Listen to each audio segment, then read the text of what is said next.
The last Metroid is in captivity. The galaxy is at peace.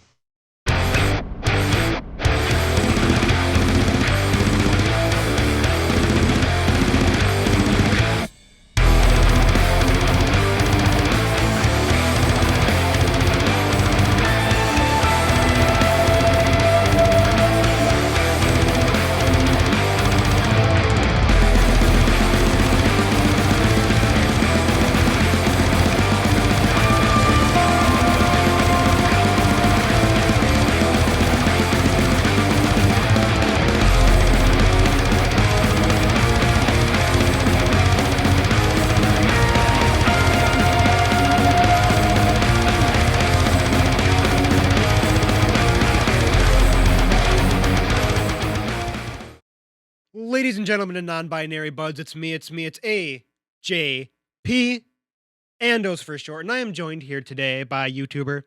I am joined here today by video game cover artist, and I am joined here today by overall cool dude, Patrick Gunderson, aka Gunderslam. Sir, how are you today? Good. Thanks for having me.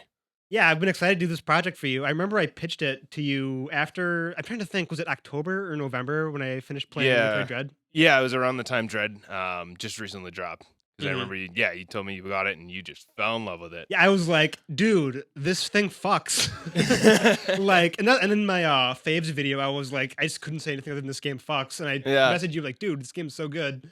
Hell yeah. Mm. Yeah. I'm super glad that you got into to Metroid, so So the origins of Metroid are brewed into the history of the Famicom disk system, and it wasn't selling very well. And in a brainstorming session between designer Yoshio Sakamoto, who would go on to become the series director, and designer Super Metroid, Metroid Other M, so on and so forth, and longtime Nintendo veteran Gunbei Yokoi, who was the developer of, just a designer of the Game Boy, Game and Watch. What they wanted to do was they wanted to instill interest in the console while also having a cheaper and higher data storage and enhanced sound quality due to its floppy disk utilization. Had a really high initial price in Japan, but also ran fairly slow. But because of this data saving technology and storage size, this allowed for not only games being cheaper to make, as chips for cartridges were expensive and helped manage demand for retailers, bigger games with more ambitious worlds to exist. Because of that development, for two adventure games began, and in the year of our Lord 1986, we got two gems in the form of The Legend of Zelda, which I don't know if you heard about, is kind of big. yeah, I think I've heard of it once. Maybe played a few games. I don't really remember. Bit of an indie game. I don't know if you can seek it out. And of course, Metroid. Now, if you're aware of Nintendo as a company at this point, they really are known for making kid-friendly games with really light-hearted designs and friendly gameplay. And you take one look at Metroid, and that is just not the case. Like, Super Mario Brothers came out in 1985 and was very much so go right, collect coins, jump on things. But with Metroid, it was a completely new thing. Like, Ishio Sakamoto, in an interview with IGN, would talk about the freedom of the game structure. But because of the deadline, they were really stuck with ideas, because during that time, Castlevania was coming out that same year, and Legend of Zelda was also coming out soon that year. And the strictness brought out the creativity in the team, actually, as Sakamoto would say, and I quote, maybe you could blast a hole in the wall. This might lead you to another room or corridor, which is probably the most Metroid thing to say, because like that's kind of the game as a whole. Just start blasting shit if you have no idea where you're going. Right. An innovator of the genre. I mean, literally, you don't get Metroidvania without Metroid. Right, yeah.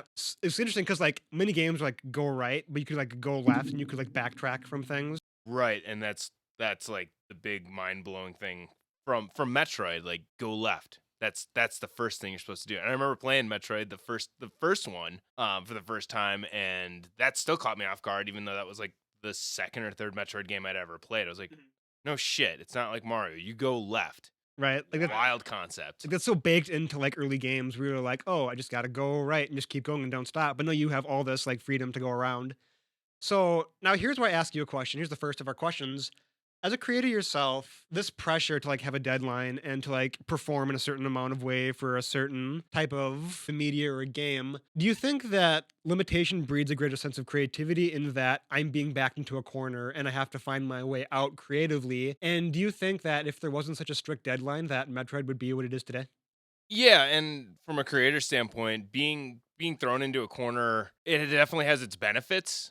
And I definitely see how Metroid was formulated from that from my own works, and whether it's like a deadline or I'm on an album and I have a certain style I kind of have to focus on, or if I have to reach outside of the box for something, it definitely enables you to come up with new ideas or figure out how the hell am I going to do this in this limited amount of time. I can only do this certain things. So I definitely see it, and it definitely is a breakthrough for the genre as a whole from just those like little limitations and restrictions. Personally, I don't always like being put in a box. It's, if it's the same box, definitely not. But if it's like new stuff, then yeah, it's totally cool. So I can see why like maybe a Metroid formula can get stale over time if the case. So it was super cool to see how Metroid's evolved over the years and how other creators have like I'm getting a little ahead of myself, but like how other creators and indie developers have turned that formula on its head to really make that experience new and refreshing every time.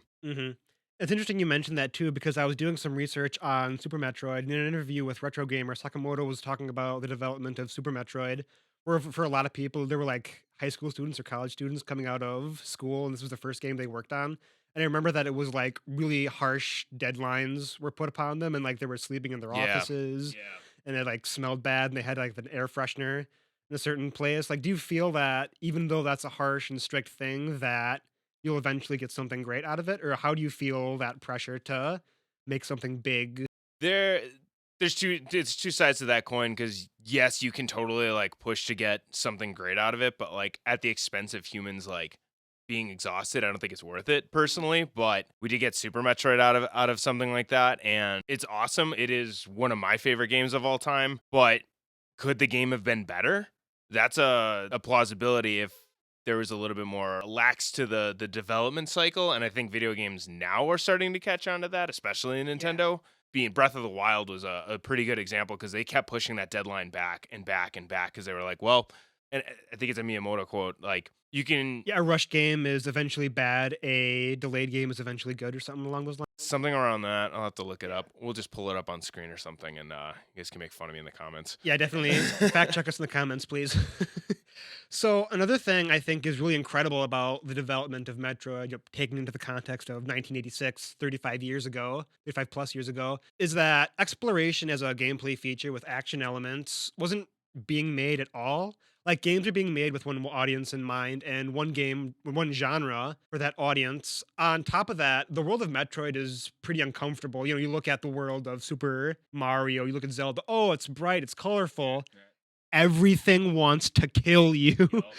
And there's such a permeating feel of, no pun intended here, dread throughout, where you really have to be on your toes and think about the situations you're in. And do you think that with all these esoteric features in mind, trying to make something for a more mature audience, that this hurts the game's legacy and sales in the long run?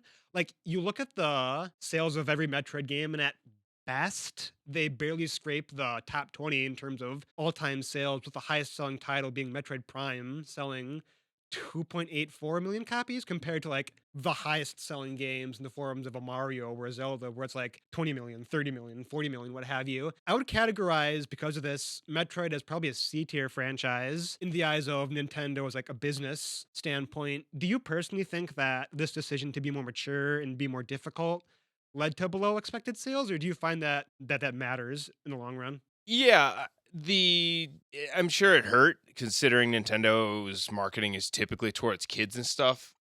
Even though like you'll see like Castlevania and other titles and stuff, but yeah, like Mario and Zelda are their breadwinners. Like those are their flagship franchises. So calling Metroid a C tier is, I think, complimentary in a way, because that's putting it number 3 when in reality it might even be lower. Now, not in the levels of like a F-Zero or something. Yeah, it's not like that far, which sucks too, because those are they make awesome franchises, and it sucks that they're not expanding their teams and pursuing them and letting like creative output for some of those franchises to really push. But then again, I mean, like in the GameCube era, they did that with say Star Fox, and it didn't seem to do well either. But I don't know if it's a marketing thing or whatever in that regards, because like off topic, I love Star Fox Adventures, even though it's just Legend of Zelda, Star Fox. Yeah. But I mean, games like Legend of Zelda sell well because of what they're about, and and that kind of game has a more broad audience, and it's easier to market when you're trying to market something that's like dark and gloomy and based off of the film Alien. Like that's a tougher or harder sell for a kid's console. Like if it was like a PlayStation or even PC, I think Metroid might have done a lot better, but it wouldn't be what it is today without Nintendo's involvement in it. So it's just an interesting occurrence of how this is all how the sales are for that. It's interesting you mentioned Alien, because going back into the aesthetic of Metroid finds itself in a very unique place in sci-fi's history, being in 1986, as a lot of sci-fi media and cinema in general is very bleak and very pessimistic. And as an inspiration, Sakamoto took heavily influence from Ridley Scott's Alien. What inspirations in the game and series in general take from that, and what are some references or designs that can be found from the series that pay homage to Ridley Scott's Alien? You can find a lot of that. A lot of the Geiger-esque stuff kind of influenced as far as like artwork goes, where you're looking at like the monochromaticism of the worlds and stuff. So like you're in Brins, and we're talking like just the original Metroid. You know, Brinstar's blue, Kraid's more gray and a little bit more monochrome that way. But the palettes are very like monochromatic in that sense. So you know where you are, and they're distinct in their ways, but they're also bleak. The backgrounds are black. You have this isolation feel, which is the total point of the first Alien. Like you're a lone survivor on a ship. Your crew's dying or dead, and it's survival. And it's that feeling of isolation and dread that makes a Metroid game, and they pulled a lot of that from that film. And the other, obviously, you've got the female protagonist. Right, there's Ripley, and then there's Samus. Yep, Ripley and Samus. So a cool last-minute twist, if I recall correctly, that they did in development for the first Metroid. And I think that's an awesome move on their part and very empowering. Something that obviously was not a thing in video gaming to have female protagonists, really. And we'll definitely get into that later, but I think you bring up something really interesting in terms of like last minute development things, because in the strategy guide for Metroid, they strictly say he and him, and that last minute twist is like, whoa. And like that was something in an interview I think Sakamoto was doing, where he was like, at the very last minute, in order to like sell it, he was like, hey, what if we make Samus a woman? Actually, fun fact, when I was doing research for this video, apparently they did the design of Samus off of Kim Basinger. Okay, I didn't know that. Now that's a good segue into the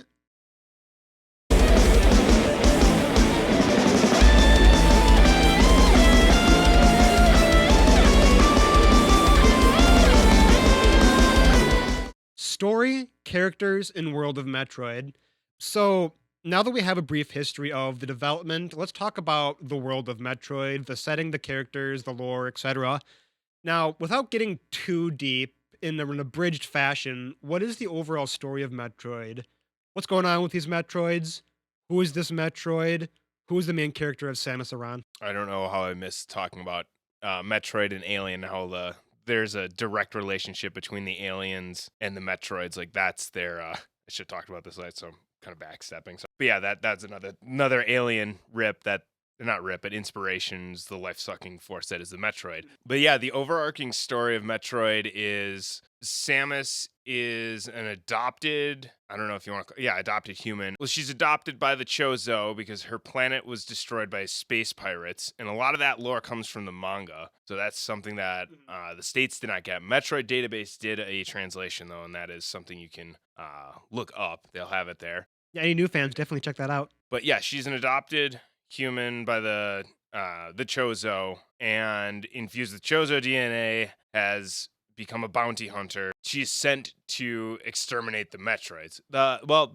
In the first game, it's take down the space pirates who are using the Metroids as a weapon, and it turns into genocide of the Metroids. That later becomes a problem because the Metroids were a natural enemy to the X-Parasites, which can clone and mimic things. So now we've got no Metroids, X-Parasites in the galaxy, and it's just causing a muck because it's basically bioweapons in space, used by space pirates. And Samus has a big grudge against Ridley and the Space Pirates because they destroyed her home planet as a child. And they keep reviving Ridley, and it's quite traumatic for Samus. So that's how we kind of have this over arc of Samus being a bounty hunter, taking on the Space Pirates. Basically, it's a story of revenge. Interesting, yeah, because I'm trying to remember. Ridley, it isn't a race the way Kraid is a race. It's just one entity. Yeah, Ridley's the leader of the Space Pirates. Kraid, I believe, he's also part of the Space Pirates, but under their control, if I recall correctly. I don't know the Kraid lore as much. I know that he's in Dread, and that was awesome to see him return, considering we've seen Ridley regenerated, I don't know how many times, 7, 8, 9? I've lost track. Smash Bros count too? Yes. I think another thing we really take for granted, we mentioned this earlier, when observing and analyzing Metroid, is the fact that women as playable characters in gaming was something that wasn't what it is today with, Lara Croft, etc. And I think that the reveal of Samus as a she, when the game manual told you the entire time that they were a he, many people consider it one of the greatest twists in all of gaming. So a question to you is, what do you think the legacy of that reveal has been for the character of Samus throughout the series and overall game protagonists in general? And what do you think of Samus as a protagonist for Metroid? I think it was an awesome move for them to do that, and I think it's a very empowering thing for everyone that video games aren't stereotypically for dudes only kind of thing. Like, this is like, girls are totally can be a part of this, both as players and obviously protagonists, and that's led to franchises having female leads, and that's fucking awesome. I love that. It's and video gaming is for everyone. It's not a thing that should only be for just dudes or one type of person, whatever. Like, that's not that. It's awesome that it was something that happened early on and really shows an inclusive kind of thing. Not too big of a fan of like some of the sexualization that does come post to that. Right, yeah, the Zero Suit. Yeah, and that definitely had like a more of a twist on it. I was like, I don't know how old I was when I got Zero Mission, so like I was a dumb kid. Nothing really like that dawned on me, and I was just like, oh fuck, I'm 10 playing this Game Boy game, and oh, there's like an almost naked lady now. I think it's interesting too because like you look at science fiction, it's filled with really, badass women in terms of like Ripley from Alien or Sarah Connor from Terminator. Yeah. And I feel like she fits so well inside that role because in that world because she's really stoic. She's determined. She fights to the death. She's very, very inspirational in that sense where she doesn't really have to say a lot. She just does it, Right. A lot of do not tell. That's what it is. Yeah, show don't tell. Show don't tell. Mm-hmm. One thing that a lot of fans notice throughout the series is that, much like Link in Legend of Zelda is historically known as a silent protagonist, where a lot of her characteristics are presented through mannerisms and reactions to situations, have there ever been attempts to, like, flesh her character out and have her speak? Are there any examples of Samus having speaking roles and having a more developed character than just like, badass bounty hunter? Or what do you prefer? What games have the best portrayal of Samus to anyone who isn't familiar with the character? So yeah, Samus is definitely portrayed as a silent protagonist for most of the Metroid saga, I guess. Like even all of the game, she's considered that, except a couple of very specific instances. Obviously, there's the monologue in Super Metroid, but that's really it. It's more of like cutscene kind of thing. Something you probably wouldn't get from Link at all, just because Link's adventure is nothing like Samus's. Right, it's more of a journal too, where she's kind of like documenting what happened. Right. So you have that opening monologue, but really you get no dialogue in the rest of the game, and it's just all action, no talk. When we got to Fusion, that was when Samus was doing more of that Super Metroid monologue, and then is having conversations with the computer she calls Adam. And that's a reference to her commander when she was in the Federation. And we don't get to visit Samus's voice, any vocal output from Samus until we get to Other M, which is controversial. It's not told right. I'm not going to say that it was done wrong. It wasn't told right. I went and saw a panel at MagFest, and they go into detail. They explain the detail that, like, in Japan, they had a lot more backstory. They had the manga. They explored Samus and her personal life a lot more, especially as being traumatic and having PTSD from Ridley. And that's something that doesn't get covered in Other M properly. And there's the only bit of like, and I have yet to see this, but there was a commercial for Other M that gives you that backing lore of that kind of trauma that she has. And it was an add. It's not in the game and not in a cutscene, and it really sucks that we didn't get Samus as we should, and they didn't portray her right. They portray her as just kind of like weak versus like no, she's traumatized. It's a very different thing, and that unfortunately led to a bad reception of when Samus spoke, as opposed to like, oh, we expect her to be like this, like, I'm gonna fuck you up. What'd you say to me? You know, like really having this real badass like action hero kind of approach, and we didn't get that. And I think that there's that dissonance because of not getting the proper setup. But then we got Dread, and I will say that her characterization in Dread, where it was an amazing and fantastic job. So I just got goosebumps thinking about first vocal line. Like I was not. Oh my. Oh god, yeah. It's funny because I remember that ad too, where she's kind of like walking through her memories, and it's where Ridley is kind of messing up her planet, and she's falling through Yeah. debris or something, and they go through her academy days and whatnot. I don't know. I feel like Other M could have expanded on a lot more of that, and it could have been a better game explaining that. But I only played through it once, and there's a reason for that. So what other characters have significant relevance to the Metroid series? Are there any allies, sworn enemies? What are some of the more important characters that new fans should be aware of? Not so much a character, but just like an entity as the Federation, because that's someone that Samus is working for as a bounty hunter, both in the canon games and the non-canon games, being the Prime series. In Metroid Prime 2, you're investigating a distress signal on Aether, and you actually see dead Marines, and you're going in through like their memories. It's kind of like Halo. I think they took some inspiration from Halo and Halo 2, if I'm not mistaken. Metroid Prime 2 came out around, I want to say 2004, 2005. And the first and second Halo was like 2001, 2003 or 4. Yeah, because the first Prime came out in 2002. People in the comments can correct me. And Halo 2 came out in 2004. Yeah. So right around that same time, wouldn't be surprised. Either way, definitely an inspiration. But yeah, the Federation is definitely an entity that you should know about. Ridley is definitely a big one, as he is reoccurring. Spoilers for anyone who hasn't played it, but he's in Smash, so you know you can read up more about that too. But Ridley is Samus's mortal enemy and the leader of the space pirates and dragon. What to call Ridley? But that's Samus's enemy and always seems to make a reappearance and is being revitalized, which from that panel, it makes sense why she's traumatized. You thought you killed him the first time and he keeps coming back. It's not like, oh, here we go again. It's like, motherfucker, why are you coming back? I can't stand this. This is fucked up. Like, yeah, that kind of mentality. He's a Terminator, essentially. Pretty much. The sci-fi genre, this makes sense that there's probably some pulled inspiration there that hasn't been documented, but I wouldn't doubt it. I'm trying to think if there's any other characters that are important. Like Adam is considered an important character, but I think we're going to get a little deeper dive into that hopefully in future Metroids. But Metroid Fusion and Other M pretty much tell the Adam story, and he's kind of like Samus's father figure in a way. So that's important to know him, and then everybody else is there, at least in my eyes. Like that's how I've seen it. All right, and then from there, we're going to go into the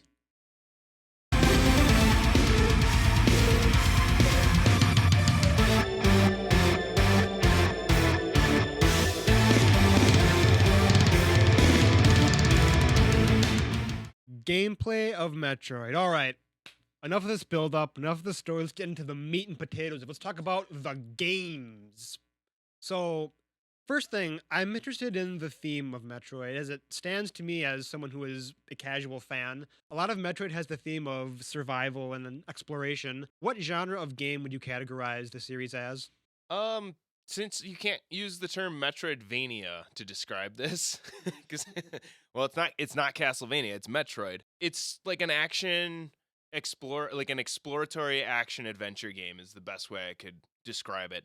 Like the layout of it is like one big puzzle. You're always constantly exploring, but there's combat and there's bosses and there's that action element to it. So it's a mix between action and adventure. Pretty cut and dry, really. I ask because to me, Metroid is redefined by its survival and its exploration, like game mechanics, against a hostile world, and its inspirations from Alien make it come across like perhaps the earliest example of survival horror. Would you agree or disagree? And what games have the best atmosphere in terms of giving the illusion of fear? Survival horror might be like a stretch on the Metroid franchise. It gets close with Fusion and Dread, especially with like the Emmys and the SAX, because there are literal moments where you're just like, I'm going to die if I'm not running. But I wouldn't put it in survival horror. That's a little bit more like Dead Space or Resident Evil sort of feel where like there's more oppression in those games and you're limited to your resources. Metroid, you power up and you become a badass by the end. So kind of a little different in what I would define as a survival horror. But do you think that like fear and that like atmosphere the game gives you in its level design creates that sense of horror, or do you think they're two separate things? I think Metroid does invoke horror in the games or that kind of like fear element. So there is a relationship or similar to the survival horror genre. Just being like having that isolation, there's no one around, you only can go back to your ship, you can't leave the planet. Those aspects are super important to having that kind of fear and dread. Like you don't know what's around the corner, you don't know what you're going to be fighting. The bosses are giant and intimidating, and like a lot of prime bosses come to mind. In fact, pretty much all of them just tower over you. But even in like all the Metroid games from Super and on, like those bosses are big, intimidating, and they hit hard when they hit hard. So there's definitely even that challenge on top of it. But the atmospheres are very, very fitting for a horror setting, and the music also, like the way that it's composed, definitely can invoke that fear where it needs to.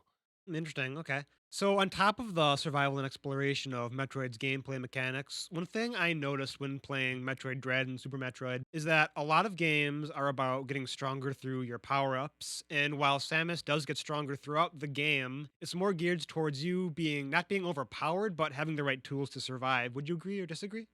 I would definitely say, yeah, it's for survival, and you're getting those tools because as you go through any Metroid game, those anytime you're getting missile upgrades or a new power up, they let you not only explore the areas that you've gone past. Hopefully, you're making mental notes when you play these games. That's like the whole point of them, to go back and explore more areas. But those power ups like enable you to take on stronger foes as you go through the game. The enemies get harder, but you have more energy tanks and missiles and super missiles or whatever it is, wave beams, that kind of stuff, like new beams. And those power ups all help you get through the game and survive better.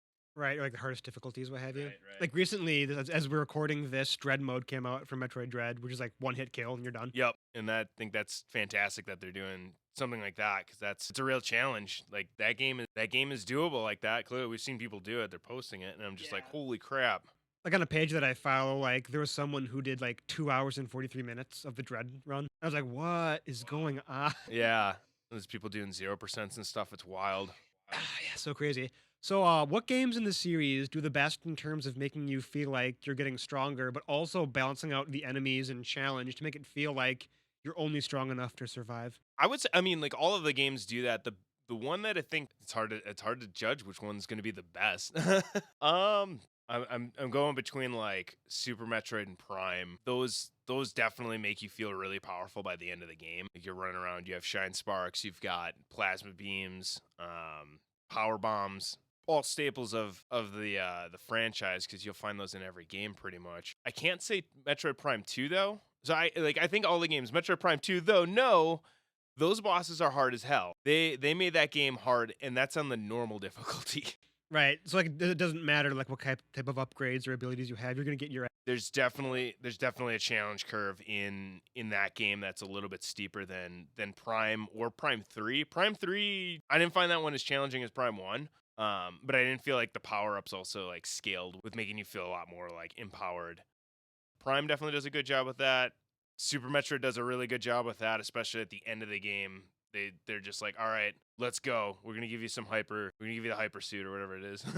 Zero Mission did a really good job too with really scaling your power and then taking it back, throwing you into the Zero suit and making it a whole stealth portion of the game, and then at the end of it getting you the ultimate power suit. So it was like that was really cool. So, speaking of getting stronger and surviving, of course, Metroid is known for its power ups and abilities, like I mentioned before. Morph ball, screw attack, charge beam, etc. What are your personal favorite abilities or power ups in Metroid?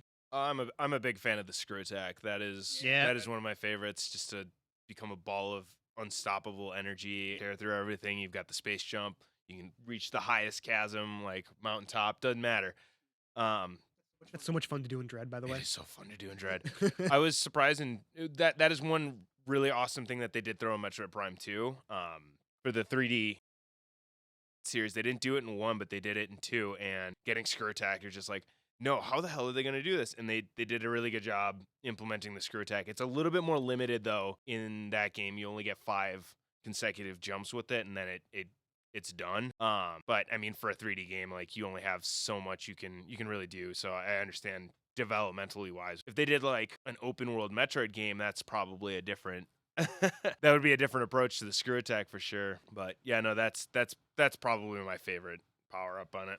Nice. So, how does each ability power up differ from the others, and what makes them unique to Metroid to new fans? And how do these abilities change the game compared to similar abilities that you would find in other games? For like example, this ability is going to be like strictly different from what something would be in like a Zelda or a Mario or a Kirby, whatever. Gotcha. So like the grapple beam versus the hook shot, for example, and that just to go right to that.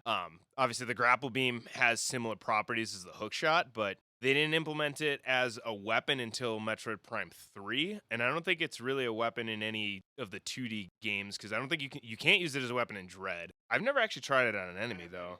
I wonder if they can actually do a little bit. I take that back. It is used on one of the Chozo Guardians. That's right. I'm remembering now. Yeah. So you do use it for that, and that they did that in Metroid Prime 3 for the exact same thing.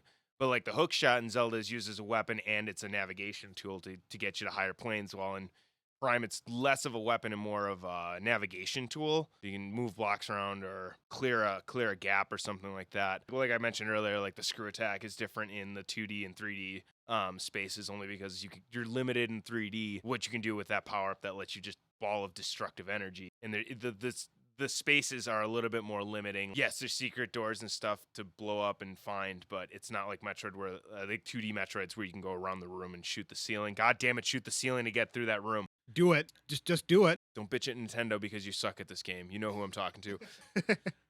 You know. There's nothing like the thing about some of the Metroid stuff is there's nothing really like it, like some of those power-ups in other games that I've really seen, unless it's like Darksiders where they're blatantly like, yeah, this is the exact same thing. Darksiders is really good at copying Nintendo, actually. Like I could go on a whole tangent about that. Haley could too. How the first one's basically Zelda, third one's pretty much a Metroid, which is actually really cool, but that's a whole different topic. But yeah, like having an arm cannon and switchable beams and stuff like that, like they kind of do similar properties to like any other game with like an ice beam. It freezes things. Fire beam or like plasma beam in the Prime games, it'll melt. The plasma is different in the 2 and 3D is also, it's just a stronger beam, if I'm not mistaken. And it does have some properties, but it's not like a fire kind of attribute like it is in Prime 1, which I find kind of interesting how they switch that around. The wave beam's kind of cool too, because that's it like passes through walls and stuff like that, so you can get on the hit things and switches on the other side or enemies. Not a whole lot that I see other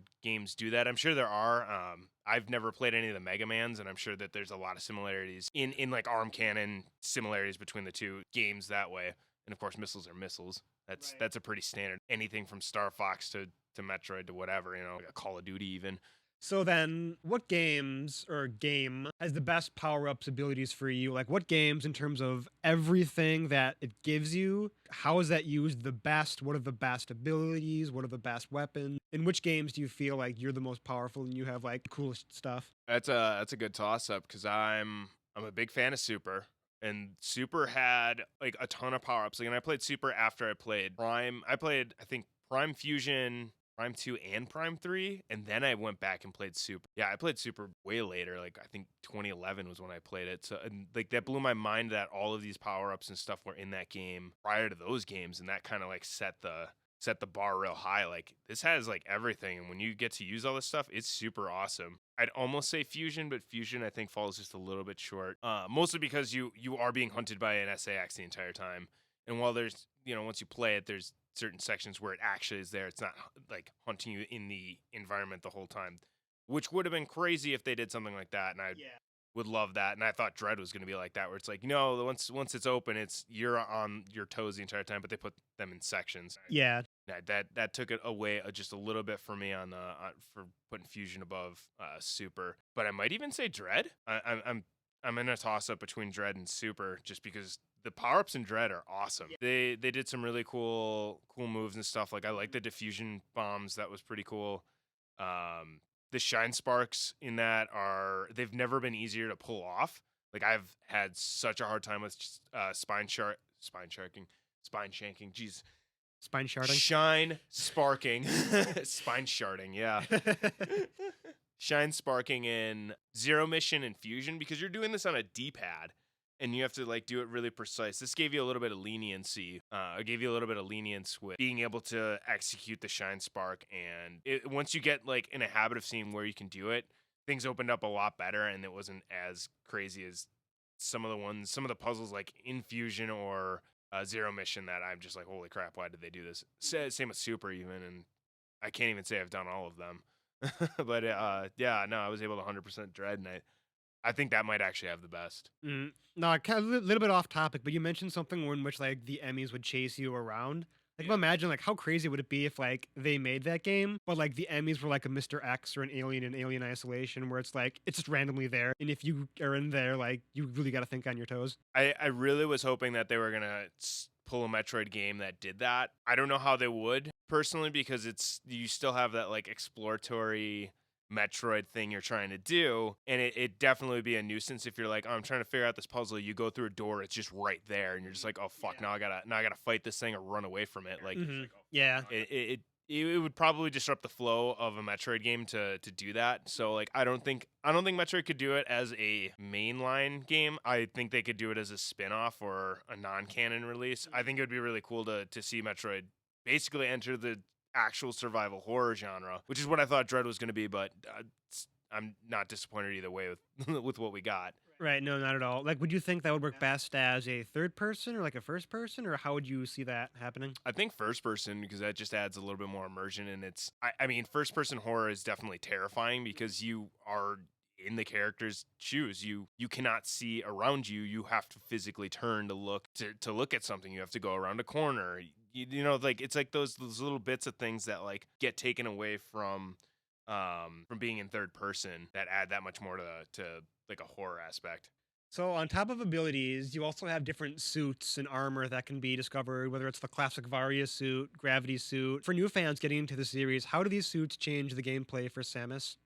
So the different power suits give you different abilities as you go through. So you start out typically with a very basic or watered down version of your main power suit, the Various suit, and it leaves you vulnerable and enemies hit a lot harder. That being said, like when you get the Various suit, you're going to get a power increase, so you can take more damage, so more defense actually, not a power but defensive increase, and you're able to go into rooms that are like high or cold temperatures.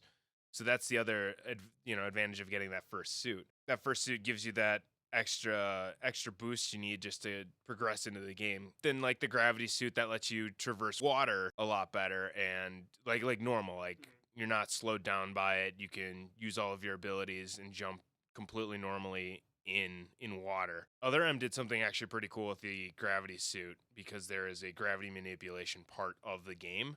And that's something I wish that they bring back in a way because that was a cool mechanic. And I mean, it would involve bringing the Nightmare machine back. I don't know what that experiment. That's a whole nother topic of what the hell that thing is and why the Federation was making it. But the gravity suit is pretty much like these are your three main suits, and then anything after that's usually specific for the game. Like in Metroid Prime 1, you have a Phazon suit. Metroid Prime 2, you have the Various suit, I believe, right away. And then you get a dark and a light suit. Actually, no, I don't. No, you don't. Never mind. You still get stripped down. You have the dark and the light suit, which help you navigate Dark Aether, and so on and so forth. There's it's cool that they're playing with the idea of like Samus can have different power suits, and which is Chozo technology, but it's very flexible because the Luminoth are in Metroid 2, and they're not related, but related to the Chozo. I don't remember their lore, but they're a different ancient tribe, and you can use their power suits. So it's pretty cool that this is there's some flexible technology these aliens have. But yeah, But on top of that, I'm going to add to what you said about the different suits and how like there's a specific suit for a different game. For Metroid Dread, I can't tell you how much I love the Metroid suit at the very end. aka the Doomslayer suit. Oh yeah, the Doomslayer suit. Yeah, I didn't even hear. I've never heard that before. That's awesome. That is my favorite suit. Yeah. That they've ever done. Matter of fact, I'm just gonna go into this next question. Do you have a favorite suit design for Samus? And it's that Yeah. Doomslayer suit. No, yeah, that was one of the most badass designs I've ever seen Samus portrayed, and I was just like, what the fuck? Yeah, let's go. Yeah, it was awesome. Yeah.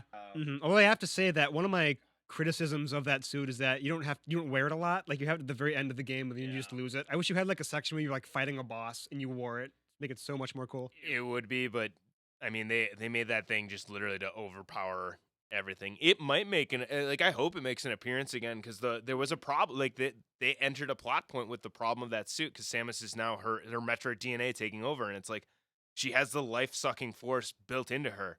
She is a Metroid, which is just it's badass, but also like oh fuck, that's a plot point, and I don't know what's in store for Samus.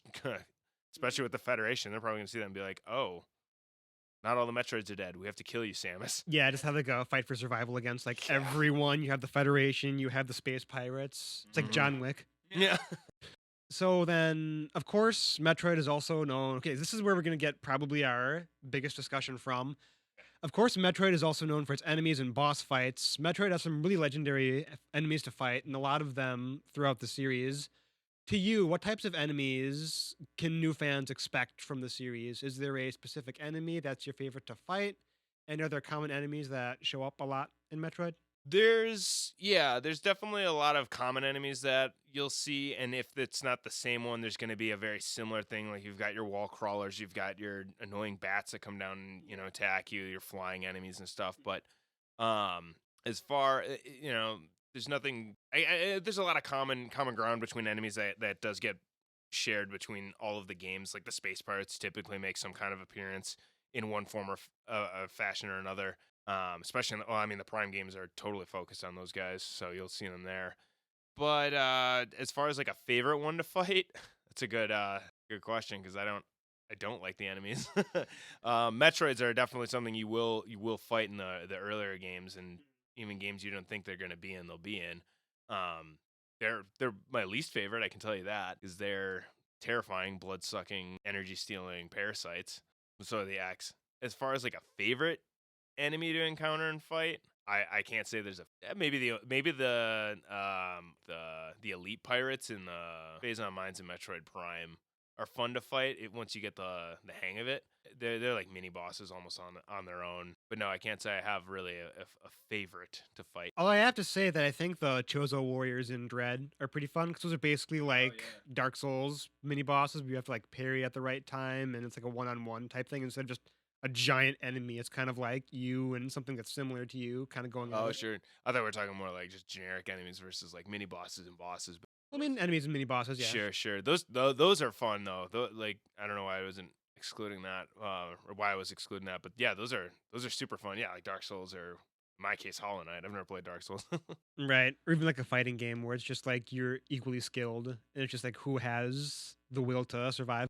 Yeah, and I mean they made those enemies really balanced. I like how Dread brought you back right outside the door instead of like half a mile down the corridor and through a bunch of shit that you don't want to go through again, only to lose health and then come unprepared into a battle. Like they were pretty fair in Dread with that, and it didn't feel cheap when you died. It's just like cool. I'm not losing a lot of time either. I can just like keep going. That definitely helps. Something challenging too, but they're definitely fun to fight. Yeah, those are a lot of fun to fight, and like when they go into their second forms. Where they're like turn into monsters or symbiotes. Yeah, which is after the X parasites are out. There's parasites going to them. It's just like, oh boy. Oh, I don't like this. Yeah. So now we're gonna talk about the bosses. And to you, what's your most memorable boss fight? And what are some tips you can offer for new fans who are fighting these bosses? I'll do 2D and 3D. For 2D, one that's really memorable for me was from Metroid Fusion, and it's the spider boss. I forget his name, but that one was challenging, and that one sucks because you have to. Your last save is from your ship, and you're going into like this core reactor, and you are traversing through like a maze of crap to get to this boss. I can't remember how many times I died, but if you're gonna fight this boss and you're playing Fusion, your best bet is to go into Morph Ball and go into the corner when it's shuffling around. Otherwise you are just gonna get your ass handed to you every time. That boss sucks. And once you get the hang of it, you can rock them. We're gonna rock them real fast. Um, Most of my memorable ones are from Fusion because Nightmare was the other one. I think that's the next boss, but like that boss is very memorable. Kind of a similar thing. You gotta do some traversing, but once you get to the boss, like it's manipulating gravity. You gotta, you shoot the hell out of its face, and then once you've done dodging, it like suppresses you. You can't really jump. You can't use missiles, so charge beam. That's the other tip on that one. But those two are really memorable. The other one from like say the Prime series that really I remember, and these are all the hard ones because you spend a lot of time. It's the boost bar, the boost ball guardian for Metroid Prime 2. There's no safety bubbles. You only have the dark suit, and this thing has the boost ball, and you have to watch out for it. It will take your health down real fast. It kind of sucks. There's limited health resources in there, and once they're out, they're out. And it's like, it's not even a late boss. That one was tough. That one, you just got to be on your feet and work fast. That I don't have really any advice other than that.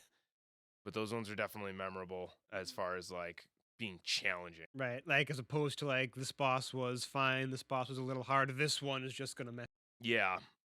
Like those ones were the ones that messed me up a lot when like the first playthroughs. And granted, these are, this is 10 years plus now for me, but for newcomers, I mean, that's gonna be a challenge if you're not used to like challenges. But now we have games like Dark Souls and like Hollow Knight and other challenging games. It's like, okay, people are probably, if you're used to those games, this might be a little underwhelming to your expectation, or it might meet it. I can't say, and you have to you're gonna be the judge of that one if you're playing this game and you've played those ones already. Mhm. And I will say that there is one boss in Dread that really, really is challenging compared to everyone else. Because everyone talks about Ravenbeak being this really bad boss. Oh, he's tough. Oh, he's tough. Experiment X57 or Z57? That boss was hell. Let me tell you For you, something. yeah. Yeah, because like he has different phases and he has like different attacks where you have to like jump and parry. Yeah, that was definitely a challenging one for me. I didn't find it as maybe not as challenging. Like Ravenbeak kicked my ass. Yeah, no, Ravenbeak's hard. No, don't get me wrong. I'm not saying Ravenbeak's hard, but like the experiment boss was just something I've never encountered. It made me sweat when I was playing it. Yeah, Real I believe talk. you. I believe you. Nah, I definitely had to do that one a bunch of times. The water boss. If we're excluding Ravenbeak, the first time I did that water like octopus guy, Oh, that octopus? Yeah, I remember that one I died like instantly within 30 seconds every time I did that one until I figured out what I was supposed to do, and I was like, God damn it. But yeah, that one's also another challenging one from. And speaking of Dread and Metroid in general, when it comes to its bosses, there's a lot of recurring bosses where like you'll have Kraid, you'll have Ridley, you'll have Mother Brain. There are different versions of those bosses throughout all the different games in the series. And to you, what are the best versions of those to fight? For example, like is Kraid from Metroid Dread better than Kraid from Super Metroid, or is Mother Brain from the original Metroid a better fight than Super Metroid, or how do you feel? I mean, for the reoccurring ones, I think like Kraid being brought back in Dread was awesome, and I think that feels like a fight. I've played Kraid. I mean, I've played the other games, so Zero Mission and Super Metroid have Kraid, but he's not as challenging as this one was, and I definitely feel like I was fighting a giant monster that had real potential to wreck your shit, and has. The other ones, I don't remember ever dying to Kraid in any of the other games. We're gonna exclude the first game because he's a little tiny guy, and those are just pretty much just fired till he's dead. I mean, there's some challenge there, but it's definitely not like, I don't know. It doesn't have the same feeling. It was NAS, so can't knock it. Yeah, for the time, that's definitely challenging. I get it. But for like modern day standards, like New Kraid is fucking awesome. Like that's a really good constructed one. Mother Brain, I would say Super Metroid. I don't think you fight Mother Brain, and no, you don't fight Mother Brain in another M. Yeah, the only thing I can think of is like you fight her in the first Metroid, the original Metroid, and then in Super Metroid. Yeah, so Super Metroid, I mean, they run you through the original Mother Brain fight, basically. It's kind of a carbon copy of that fight. And then there's that phase 2 where you're fighting Mecha Godzilla, Mother Brain, and that's where it's like, oh shit, this is tight. And then there's the hyper beam comes into play when the baby Metroid comes and saves your ass before you die. No, the baby. Sad moment. But yeah, that Mother Brain fight's awesome. Then we got Ridley. And Ridley comes in a bunch of different forms across the game. I personally don't like any of the 2D fights with him. Maybe Samus Returns when they shoehorned him in. It kind of makes sense that he comes through, but I mean, they obviously couldn't have done that in the original. Although if I'm remembering correctly, that boss fight with Ridley and Samus Returns for 3DS was actually pretty fun. Yeah, it's a good fight. So like that one I won't knock at all. Fusion and Zero Mission, I'm just like, God damn it, turn the volume down. Very shrieky, and it's not like it's not a hard fight, but it's not as memorable as say like any of the prime times, the prime games that you fight them. I remember in 3, there's a really good memorable moment where you're falling down a shaft. He's got you gripped, and you're fighting like one arm shooting him while you're falling down, and you're being timed. He doesn't have you on a grip the whole time. It's been a while since I played that. I should probably stream that. That'd be fun. But yeah, I remember that, and then the first prime fight with Ridley, like right before you go down to the core, and fighting Ridley in 3D is a really cool experience, and it's challenging. I think it really brings Ridley to life as a real tangible enemy, and it really backs like how much of a threat he definitely was. Him destroying Samus's homeworld. Yeah, like you feel that terror from him. Yeah. So then the final question, and here's where we're gonna get really into it, is what are your favorite bosses in Metroid, and which game has the best bosses? So I'm gonna pop off real quick and talk about Kraid from Dread. Yeah. Because that entire moment is just so.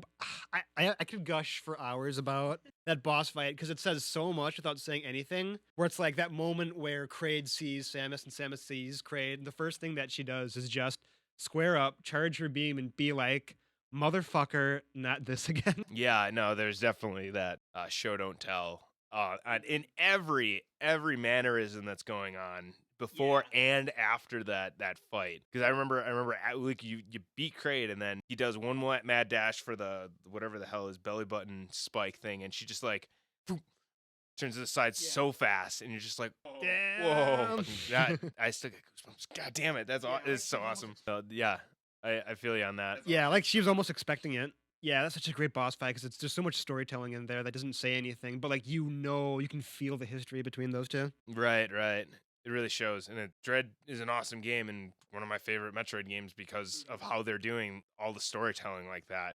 Yeah, and I thought that was funny because I didn't realize this until much later, but there's actually like an exploit you can do with the Kraid boss where if you get the speed ball or the morph ball, you can go into a shaft and you shoot yourself right into his stomach.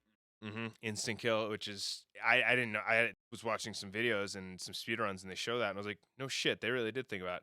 But like Metroid's always had a history of like sequence breaking and being able to like get power ups before you're supposed to. Like that was part of the development of Super, if I'm not mistaken. Like they spent a lot of time because they were also trying to break their own game, and people were, obviously later people are breaking it even further, but like that was kind of their mission was like, hey, how can we make this game where you can sequence break and stuff too? Like that's part of the Metroid formula, and Dread incorporated it very well to even have like instant kills on bosses like that, or the experiment where you can shine spark into them and it's an instant kill after the so after you do a couple phases and stuff, not even phases, like once he does that like wind thing where you have to like keep running, after you do all the dodges and stuff, if you can pull off a shine spark, jump up at the right height and speed boost into him when he's done, it kills him instantly. Really interesting. Yeah, check that out. Yeah, but in terms of other bosses, I really, I guess was talking about like Experiment Z57. Like that boss is just so much fun and so hard because like he does so many things, he has so many phases. Like you really feel like you're in a fight with him.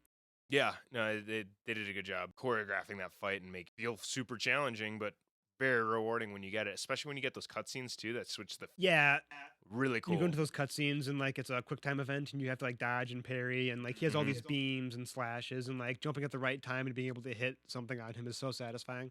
Yep.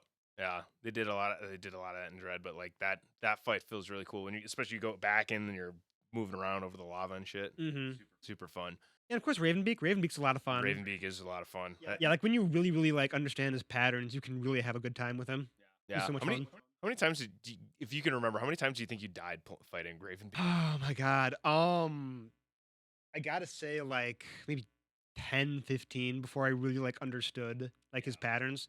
'Cause, like, he has this giant, like, orb that he shoots at you, like Frieza's death ball, and it's like, how do I do this? I had no idea how to do it for, like, the longest time, and then I saw, like, walkthroughs where it was, like, using a missile, I think, or, like, charging your beam. The big sun thing that he Yeah, the does. giant sun You're thing. supposed to use a power bomb, and I had to look it up. Okay, Well, yeah, yeah. I guess I accidentally looked it up because I was like, "How the fuck do you get through this guy? This guy's a pain in the ass." And I probably died like 20 or 30 times before I got a hold of it and like got it. And I was like, "Yeah!" Right, which speaking of which, to all those people who are doing this boss fight on like 0%, no upgrades, no nothing, you are madmen, and I am afraid of you. Yeah, that's big kudos to you all for doing that. That's nuts. Yeah, you guys are crazy. I love it. But in terms of like other bosses, not just Metroid Dread, like what other like are your favorite? Quadraxis from 2, Metroid Prime 2 is one of my favorites. That is a super cool boss. It's like this big spider guardian kind of guy. Not the Spider Guardian in Metroid Prime 2, but he's like a big four-legged mechanical thing, and you use the spider ball to get up, and he's got the second phase, where it, like the head detaches, and you have to get up onto the head portion of it while it's floating around, and use more fall bombs with the spider ball to like do damage to him. So that one's really cool. The Omega Pirate from Prime 1 is really cool. It's just this big looming dude that's like rocking, like moving around and rocking around. He's bringing in space pirates and stuff. And the space pirates in that area have different like color codings to like what beam you're supposed to use against them. It's weird that you wear the weakness rather than your defense, but whatever. Aesthetically it looks awesome. But yeah, that's one of my favorites from Prime as well. I got a big attachment to the Prime series since that was my first Metroid series that I played. Yeah, so like Prime 1, I think that's my favorite out of the whole series. Now I take that back. I like Super more than Prime, but still, like 1 and 2 right there. Yeah, you never forget your first. Pretty much, yeah. And I love Super Metroid to death. That game is awesome, especially given how early it is in both video gaming history and the Metroid's history. Like that game still impresses to this day. It holds up. Like people want remakes and stuff. I'm like, I mean, I wouldn't mind like an HD remake or so, like actually like a full like upscale or something, but perfectly fine. Like if you put it in like the Super Metroid engine, I'm sure it would be awesome. It doesn't even need to have like crazy graphics or whatever. It's fine. Like if there's one thing that I would change about Super Metroid, and don't get mad at me in the comments, is that there's like the way that you switch between weapons and stuff. You have to press select, and you have to like do crazy things with your aims and stuff. Yeah. I kind of wish that that was like button prompts instead of having to go through select all the time. Because when you're in the middle of like a fight or in a boss fight, you're trying to get through different things. It can be frustrating to go from this item to this item by pressing select, and you're getting confused and using all your items. Yeah, yeah. I mean, that's early days of things, but I mean that game was packed with a bunch more stuff than what you were getting in either of the two first Metroid games. So I mean, it was a Super Metroid. It makes sense, Right? Yeah. but limited, hardware and what you can do. And granted, I mean, the Super Nintendo controller is kind of the basis of the current Switch controller, to be honest. But they figured that out, at least in the Prime games, being able to use that C stick to switch between beams pretty easily and Right. visors. Which I love that aspect of it. That's something that I love about the Prime is you're not going to be able to get that first person visor experience in a 2D game, at least not without losing complete immersion like you could, I guess, throw on an X-ray visor. Super Metroid did a good job with that, actually, where it's just like this little beam and you still have to look around. But like if you were like, oh, I'm going to put on the thermal visor and then just like everything's thermo on your screen, it's just like, it's not so immersive doing that. Right. Like I think that would only work with a first person perspective. I mean, it works best in the first person perspective, I'd say. But back to bosses and stuff. We got so off topic. This is Metroid. It's one of my favorites all time. Yeah, I love it. Like a top 5, if you could do a top 5. Do top 5. We'll throw the no specific order, but we'll throw that Quadraxis fight. We'll throw we'll throw Raven Beak in there because that was a very respectable one. I'm still gonna throw in the Nightmare from Fusion. That one's very memorable and do like the soundtrack. It's got a good mood to it. It's just like really creepy and kind of fucked up. Let's see, what other boss fights are there? Thardus from Metroid Prime is kind of cool. It was a little frustrating with that one. Really emphasized the use of the thermal visor that you just get. More Metroid tropes. I don't think there's any. Fantoon was cool because you're fighting a ghost. And that, the fade in and fade out mechanic was pretty cool. I wish it was in a bigger arena, but, it is what it is. But I think that boss I think Fantoon has a lot of potential to have even become a bigger thing than what they gave him in Super, but I still like him. I think low key one of the bosses that I really like in Super Metroid is Crockmire. When you're in that fight and like there's that moment where you kill him and he goes into the lava and you can see his like bubbles from the underneath and he comes out at you as a skeleton. Yep. It's like but just a Yep. little cutscene. Yep. I'm all about it. Yeah, that's super memorable. I great boss. Great boss. I don't know, Metro does a really good job with their bosses. Usually. Very, very challenging and memorable In in their own little ways, yeah. yeah. Other than I'm looking at you, Boost Ball Guardian. You're a son of a bitch right there. Most people know. Right. All right, so going on to, we spent a lot of time talking about bosses. Wow. So let's talk about the level design of Metroid because I think one of the turnoffs to the Metroid series is that the levels can be enormous with tons of paths, traversals, sections of the game that are locked off for specific abilities. Backtracking is heavily encouraged, and sections of the game can only be visited with a specific suit. Now, my question to you, as a veteran of the series, do you think that the vastness and the frustration of those elements turn people off to the series? And is that design, and did you take into account the traversal and navigation of each section of the game into your overall enjoyment? And should that be something that should affect any new players' enjoyment of the I guess game? it depends on the player, of course, but I mean, I think this is one of the main reasons people played these games. That exploration and that real world puzzle solving and the backtracking, like those are like the three elements that kind of make like what a Metroid game is. And if you change it and made it more like action focused and didn't really have a lot of that, made it it'd feel more like a Doom game, like the newer Dooms, I would imagine, or like a Call of Duty or something. And it was like that. That's not why I play Metroid. And I'm saying I mentioned those more as like from the third person, or not third person, the 3D games. And like for the 2D games, if you're doing it, then it's gonna feel like Contra, like Run and Gun, that kind of thing, or Mega Man. So having like those exploration factors and kind of thinking outside the box mentality, like you don't get that in a lot of games. Well, now you do, but I mean, like especially like given the time of the first Metroid, like that's something that's not a prevalent element. Right, yeah. Because like a lot of games at that time, like I said, when Sakamoto was working on the game, a lot of it was trying to think outside the box and be like, I have this situation here that I can't like do in like a Super Mario in terms of like I can just start shooting things and that's going to give me the right path. Right, right. It's super creative to have come up with that kind of exploration system and that search and discovery and backtracking. Fundamental foundation. Yeah, and that's the appeal. Unfortunately, it's not as appealing as a run and gun or something a little bit more arcade like. But I think it's been picking up since the dawn of Metroid.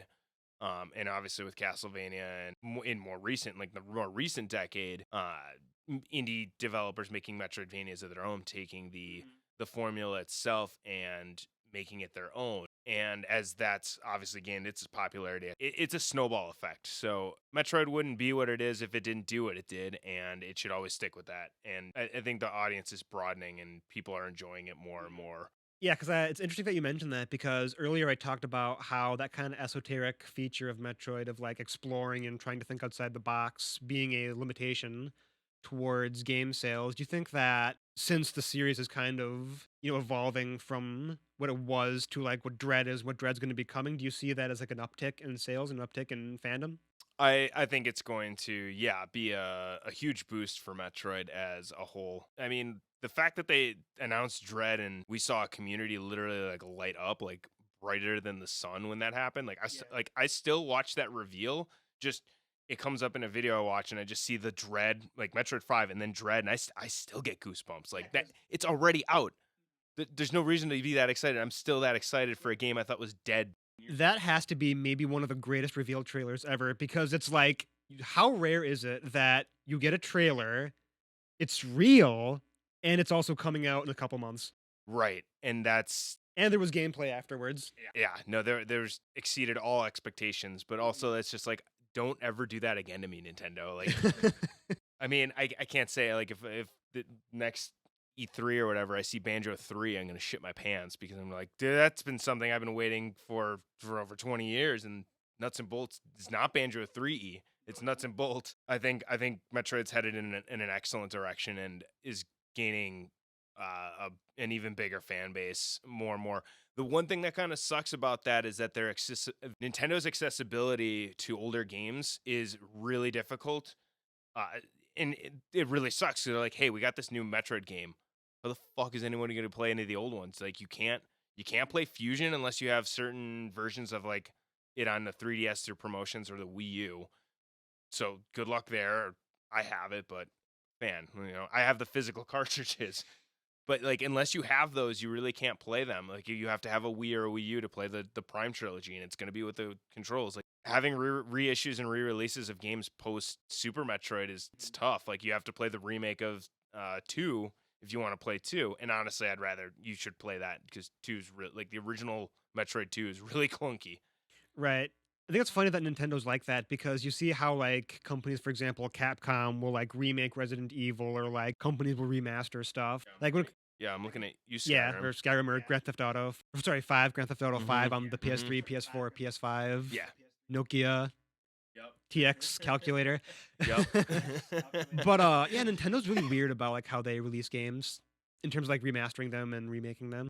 Right. And it's not like they're shorthanded or anything like that. Like, they literally could just do that, and they kind of do that a little bit, and they've been doing it with like Pokemon games. But Yeah, yeah. I wonder why they do it for Pokemon and not like Metroid. But Because it's the same game essentially for the past 20 plus years. yeah, I suppose. Right, but anyway, getting back on track. So you mentioned I talked about like how newer fans are kind of getting into the series, and when it comes to hand holding in Metroid versus when the game lets go of your hand, which games in the series do you think did the best in offering you the ability to like really let loose in terms of full exploration with your abilities? And do you believe the series is at its best when it doesn't hold your hand, or what do you think is the best balance to you as a fan? It's definitely a topic of debate depending on how your play style is. I don't like hand holding, only because like, read your clues, read your environment, remember things. Like, I did like in Metroid Dread that they gave you markers. Perfect. Like, that's something that I think every Metroid should have always had. But like, you take the Prime games, for example, Prime 1 is at fault for having a hand holding mechanic. You can turn it off, so you don't have to have the markers tell you where to go next, but like default, it tells you where to go. And I don't necessarily mind that the game has it, but I don't think it should be a default thing. I think it should be off for a true Metroid experience. It's like being able to switch on and off in easy mode in a way.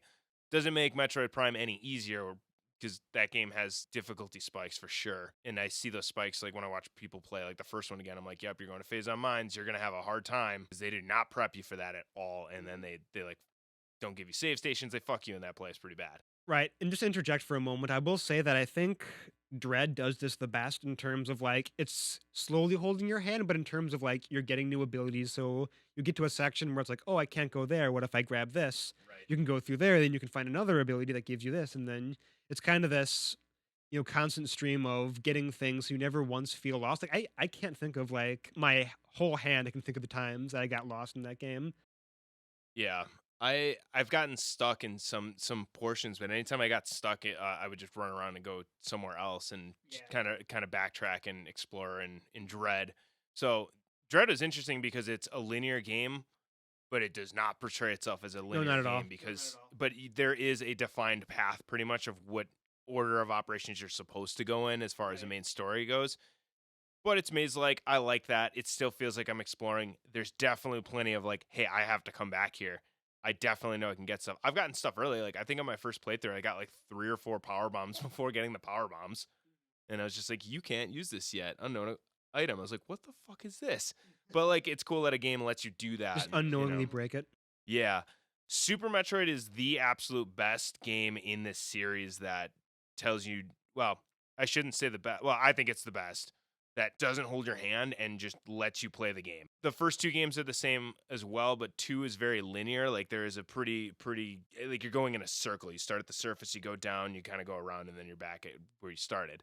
And that's the game. The first one obviously doesn't tell you shit where to go. So that is like, you literally have to draw the map, and then it's a clunky password system, which I did like that. They did Zero Mission because it modernized the original, but that did have some hand-holding. It showed you a marker where you're supposed to kind of go. It doesn't tell you exactly where to go. It's just like, hey, you have to go over here.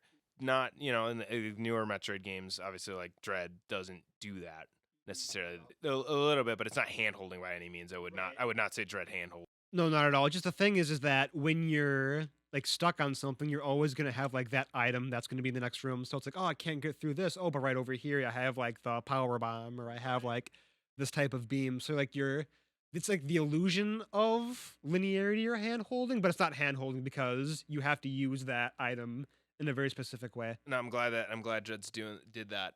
It's a little bit of an upgrade from Super in a way, but Super Metroid did it, I think, the best, both in the way that their tutorial was and just how you play that game. They didn't tell you where to go. You go like the first part of the game is strictly linear, and it teaches you how to jump and navigate and just like open doors and do very basic things in that short amount of time. And even you have a fight. Like this is what you're gonna encounter in the game. It doesn't tell you how to do any of it. It doesn't put you in hostile territory because it's not, to kill you unless like there's this time sequence, so it's blowing up, so you have to get the hell out of there immediately. But like, yeah, Metroid, Super Metroid does not hold your hand, and I think it's quintessentially like how I think Metroidvanias and Metroid games should be. In notable relation, like shout out to Hollow Knight for that, because there's literally nothing telling you where to go. There's a subtle path in the beginning of the game, like the first hour or whatever, first couple hours, I guess. It's a long game. And then after that, it's pretty much just like, here's 3 markers, go explore. I think one more point on Dread 2 is that it's a game, and not just Dread, but like Super Metroid and Metroid in general, is that it's a game that trusts you. Like, it's going to give you the tools, it's going to give you like the strat, it's going to give you the items, but like it trusts you to know how to do the strategy. It trusts you to know how to use it. It trusts you to know like where to go next. And that's all on you. Like, it'll give you the tools, but it's all on you. Right. It's a more empowering experience that way too, because you're just like, yeah, I figured that out. Hell yeah. Yeah, you feel proud about it. Yeah. So next question is, which games in the series do you think like has the best level design? And for new players, what would be your advice if anyone is intimidated by the size or the scope of the world, or even frustration at how you conquer a specific area of the game? For level design, I mean, Like in terms of like how it translated where to go, oh, next, sure. If or you how you interacted with enemies. if you're just getting started into the Metroid anything, I mean, play Super. That one doesn't hold your hand, and that can get you like the Metroid experience. But if you want something a little bit more like linear, just to get used to like running combat, bosses and that kind of stuff, like Zero Mission's actually really good if you can get a hand of it. And the level, I mean, that's original, but they did a really good job creating the world of it, of the original Metroid, and it's good level design. Fusion is also a good one to play, but that has some challenging aspects to it that might not be the best for a newcomer per se. But it's more linear, so again, good for just like getting your feet wet into Metroid. But even, I mean, Dread's not bad for getting into it either. But I think if you're gonna pick one, just pick Super. Yeah, I'd say either like Super or Metroid Dread. First Super, because like that's the full experience of like not holding your hand. But if you want something that's kind of like, if Super Metroid's like a 10 in terms of like no hand holding, this is the full experience. I'd say Dread's like a 9 or an 8, where it still has those elements, but they still streamline it. Yeah, I'd throw it at like 9.5. Like it's pretty much up there. Like it's still, it kind of, there's markers and stuff that get thrown on your map, but like they don't tell you how to get there. They don't tell you, hey, the power up's right here. It's like, no, the power core's down. You have to go back over here, and they just tell you to go there. They don't say it's like in this room or something like that, if I recall correctly. Then that's kind of where like you get people knocking on Fusion, because it's like, no, you have to go here, and like it straight up tells you where to go.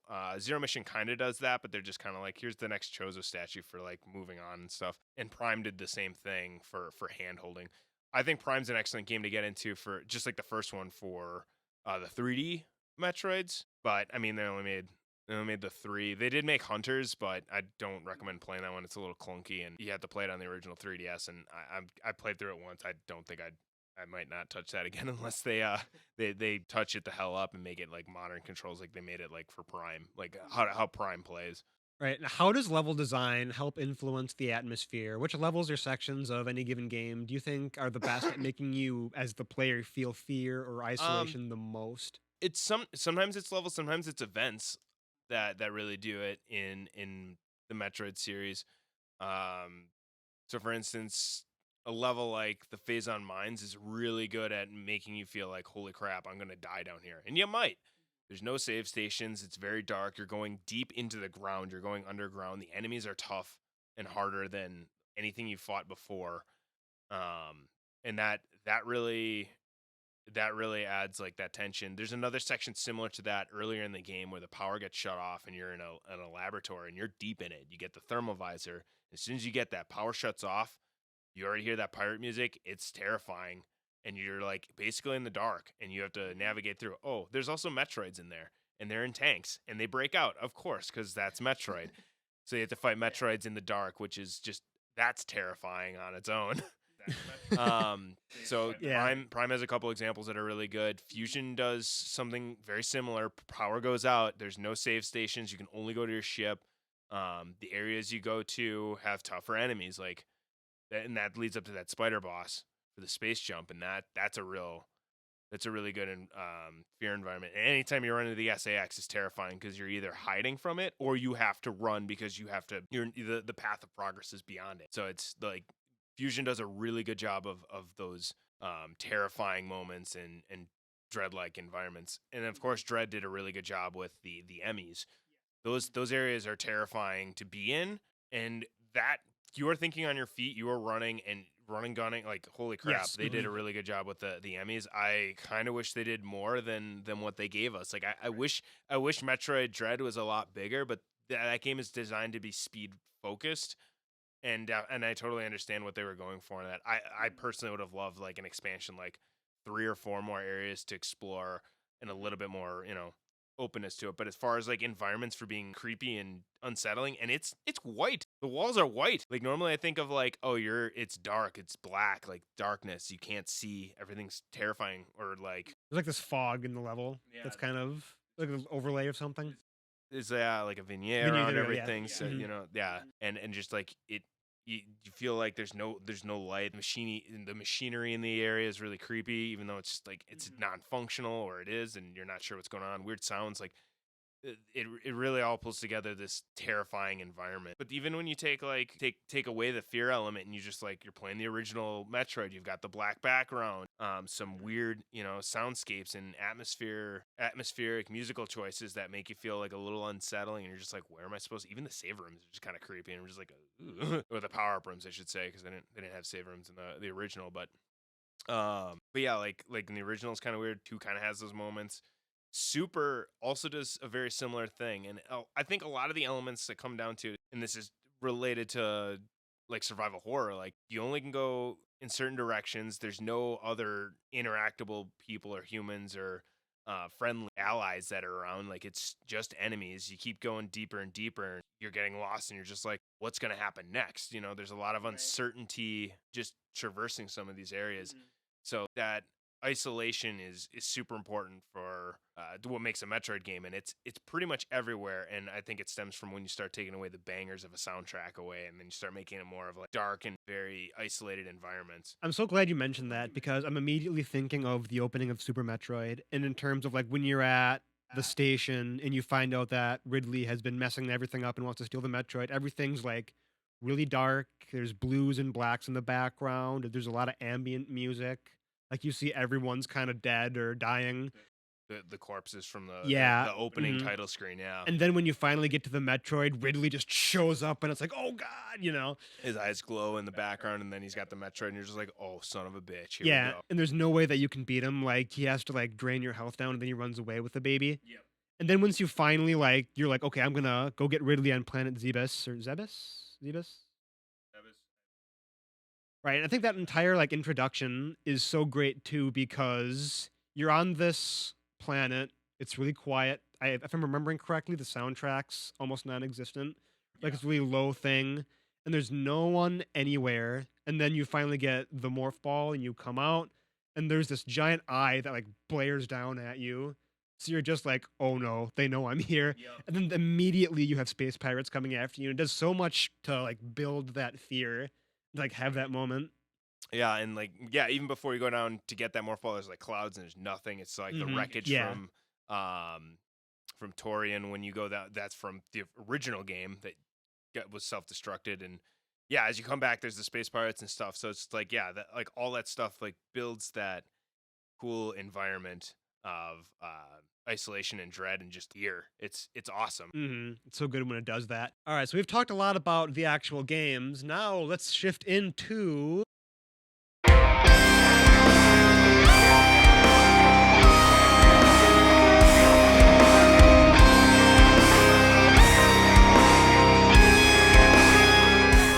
your personal relationship with Metroid. So, we've talked a lot about the series from the perspective of a new fan trying to understand the series through its story, characters, gameplay, level design. Now, I really want to focus on your personal history with the series and know what Metroid means to you personally.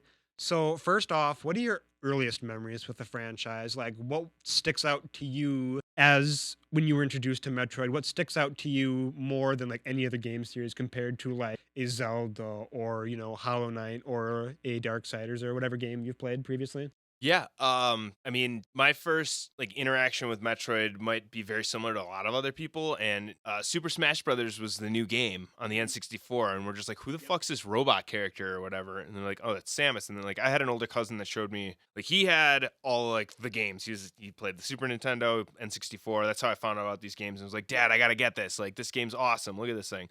So like that was, first Christmas I got Zelda and Banjo-Kazooie with an N64 when like I think it was 97. So like those are my first video games, and I mean that's how I fell in love with like Zelda through my cousin and stuff.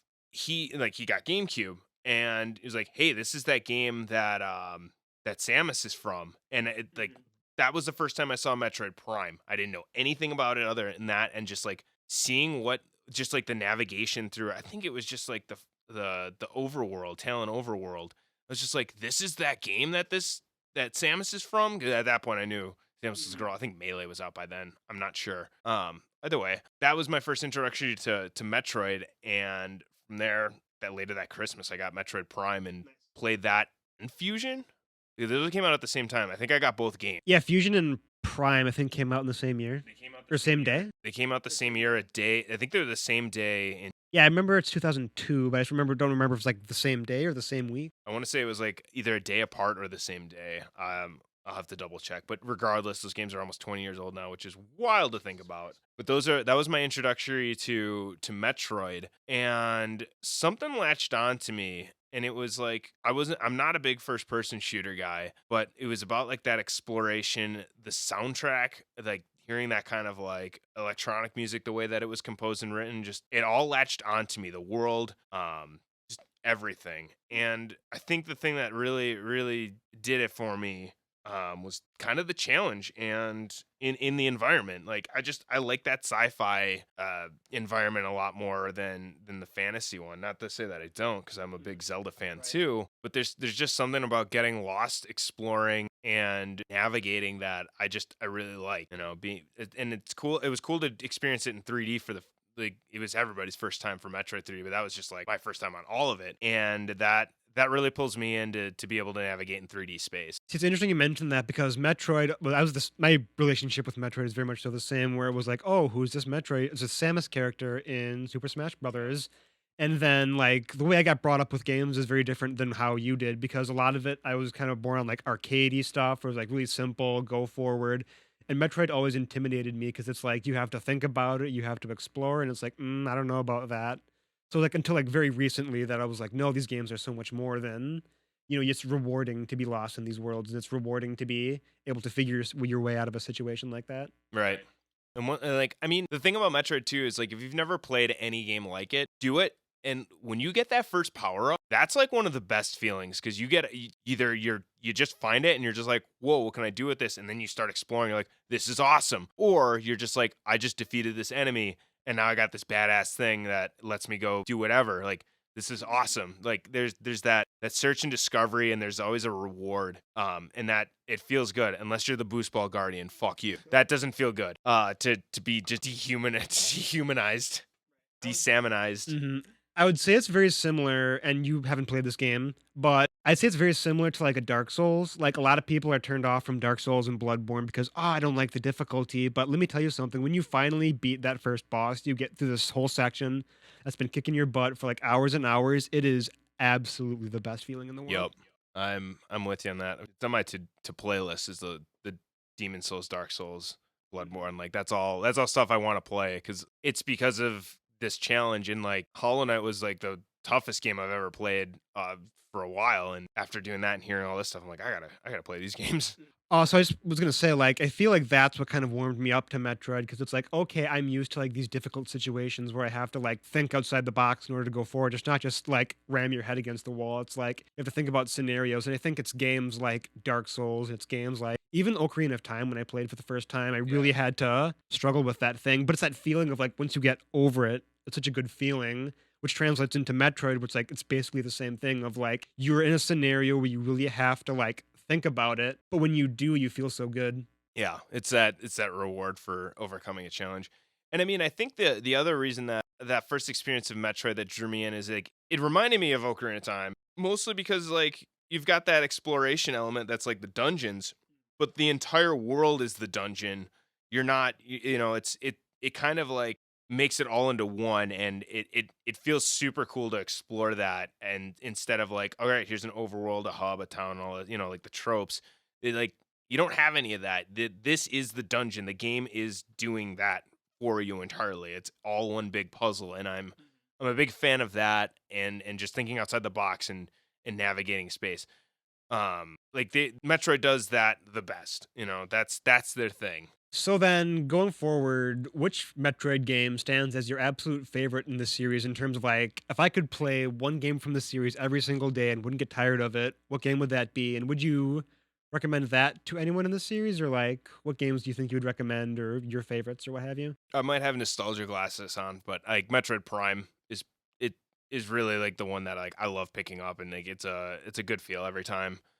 It's weird to say that because like it's not technically a canon game, but I don't really care what people say about it. Like it's a fun game to play. It's fun to explore and get lost in and go through the worlds and stuff. I think it's got the best soundtrack too, and that always pulls me in. Like every time if like a game has a really good soundtrack, it's just a little bit more that much more enjoyable. Um, if I'm gonna do a number two, it's it, top three is it's gonna be Prime One, Super Metroid, and Dread. Like those are the three that I think you should pick up if you're gonna like between the three, whatever you can get your hands on. Really, any of those will be good. But like no, I'm gonna stick to Prime on this one. Right. So then, what is your least favorite game in this series? And I think I know what's going to be coming next. Yeah, and it's a least favorite on most people's radars, and that's I didn't enjoy Other M, but not so much from a gameplay standpoint. It's okay. It actually is a all right playing game. Like some of the gameplay aspects are actually awesome, and Team Ninja did a good job with like making that a game, being able to explore 3D space like 2.5 in a way, and it was cool. The downside was the lack of a story being told properly that really lets me down, not really able to do it. Also, there's one thing that really gets me, and it's at towards the end of the game they just show you where all the power-ups are that you missed, and you can just go back and get them. And it's like, all right, but like I'm just gonna get these now, I guess, because I know where they are. Like Dread kind of does that, but they're just like, this is the proximity that they're at, and you've already been here. It's a little better in that regard. Like it made it easier to 100% instead of having to pull out a guide. But like, I mean, I've like when you play a game like Fusion or something, there are some like really obscure and hard to get and really easy to miss power ups kind of thing. So like but I mean, they do the same thing. They'll show you on the map, like, hey, you were here. There's a power up you didn't get. Some of that stuff's hard as fuck to still figure out and find. So that was the way Dread did it. I feel like I don't know how they did it better because it's very similar to Fusion, but it just seems like they did it better. I don't know what it was. So then, like, in terms of like games you wouldn't recommend for newcomers to the series, in terms of like, don't start here, go to it when you've done all these other games, what ones would you say, like, least recommend? I'd least recommend. I mean, the first two. Like definitely don't play the original or the original second one. Just like if those are the first two to play, like they've got a charm to them, but they're more of like a historical foundation for Metroid than they are like easy to play games or easy to get into. Like they're definitely challenging, and they're not something that you should be playing. Like I didn't play those ones first. I played Prime first, which the first one's in Prime. I think if you beat it with a certain percentage, or if you hook it up through the Game Boy connector with Fusion. It's one of the two ways that you unlock the original in Prime, which is tight. Yeah. But those I wouldn't start with those games. Other M's up to you if you want to do that. Like you can play it. It's a full playable game. And none of the like there's not so much story precursor to it that really like the game's pretty much pull you up to speed. Like Dread pulled you up to speed from Fusion. Like you don't have to play Fusion to play Dread. Um, but like I would play Super before Fusion too if you're gonna do that because Fusion's kind of tough. I think Super Metroid is just a little bit of an easier game to play, but more enjoyable. So like don't play the first two. Maybe wait out on Fusion and then other M's up to you. Or the Metroid Prime 2 or 3, just like for story reasons. You could just jump into those though, but play the first two or first one. I would say like and they have the Prime trilogy, so you're gonna get them all anyways. At the most recent accessibility point, which is the Wii and Wii U. Right. I was gonna say too, like you don't even need to play Metroids 1 and 2 because Super Metroid kind of catches you up to speed in terms of what happens in the story. Yeah, they do that really well. And then you got Samus Returns too, so you can play the second one in a Yeah, way definitely. better, more modernized approach. And I enjoyed playing that. The gameplay's really smooth. Yeah, that was my first Metroid game actually. Believe it. Wow. Yeah, that's awesome though. Yeah, because it's crazy because like my relationship with Metroid was always like, man, Samus is so cool, but I can't get into the games. And then that came out for the 3DS. I was like, okay, I can give it a shot. I ended up really enjoying it more than I thought I would. That's awesome. I was gonna ask you like what were your thoughts, but that's awesome that it pulled you in. Welcome to the dark side. Yeah. And now I'm playing Super Metroid and I'm having a good time with Super Metroid too. I haven't beaten it yet. I think I've gotten the high jump boots or like the whatever the jump boots you have that can jump really high. So I wasn't sure how to put this into its own section. I kind of thought I would put it into the personal relationship with Metroid, but as someone who's a musician who does a lot of video game covers, like Metroid's music is kind of iconic, whether it's Kraid's Lair or the prologue theme to Super Metroid. How's the music of Metroid influenced you, and what do you take away from the music of Metroid?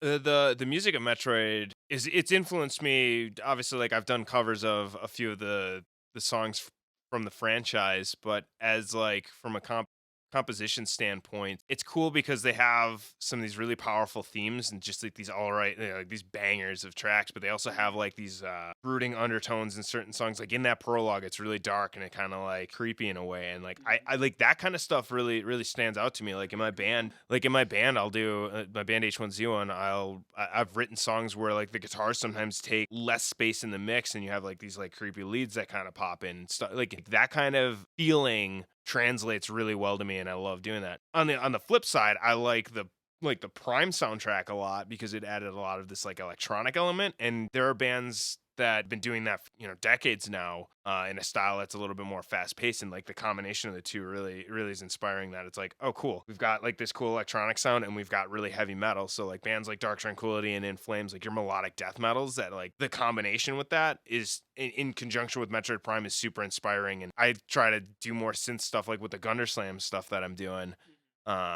whether or not it's a Metroid cover, because I do enjoy electronic aspects to music. But like I'm slowly gonna try and creep that into H1Z1 while I'm at it. And my singer Mark, he's been doing sampling and stuff too lately. So that I think that's gonna play a bigger role in the band for newer music, because we can't stop writing music, but we can't put any out. We're working on that. Right. So what you're trying to tell me is that you're slowly trying to turn your band into a Metroid tribute band. No, not that far. But I won't say that Metroid doesn't have a super solid influence on my writing, because it definitely does amongst other bands and banners in the room here. But there's tons of influences that are outside of traditional music and bands and stuff. Like video game music as a whole has an influence on how I write, and like conveying emotion, feeling. I mean, that's what music is. So having that video game aspect, because there's like it's all written to an environment. So like being able to do that and takes a little bit from one game or song and try to put it in my own music in a way, like it's super cool to be able to like do that and have that as an Like, do you take away the more like, I'm trying to think how I can say this. Do you take away more of the like creepy melodic themes or more of the like heroic uplifting themes, or do you try to combine the two into your music? It depends on the song and stuff, because I'm not writing like the lyrics band. So like if I want, I don't do a lot of the heroic stuff though. It'll creep in here and there, but we don't do like big washy choruses. It's more like I like the creepy stuff. I like the really like eerie stuff, things that make you feel a little uncomfortable. Sometimes moody, sometimes like dark and slow paced, sometimes like fast and aggressive, but like boss fighting like music and stuff. I'm somewhere in between there. So less heroic, more creepy and ambient or weird and very like fast paced in your face. That's kind of where I like to be. Yeah, aggressive. So, with that said, let's move on to our final section of our discussion, which is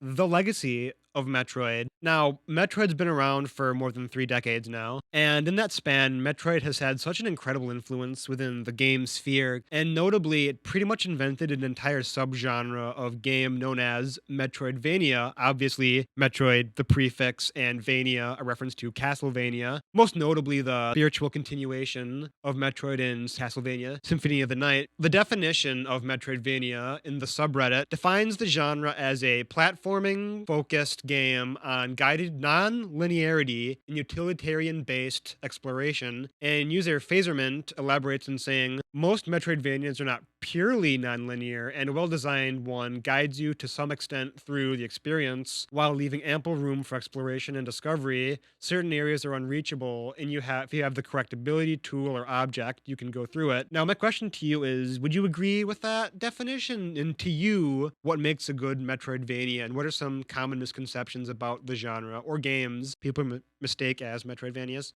That's definitely. I would say that's accurate. Like it's a non-linear game. You're exploring the environments, and you're backtracking is the big hook typically in a Metroidvania. So as far as like what a misconception might be is that like like the water temple is considered. I could consider that a Metroidvania on its own from Ocarina of Time, but it's part of a larger game that's not.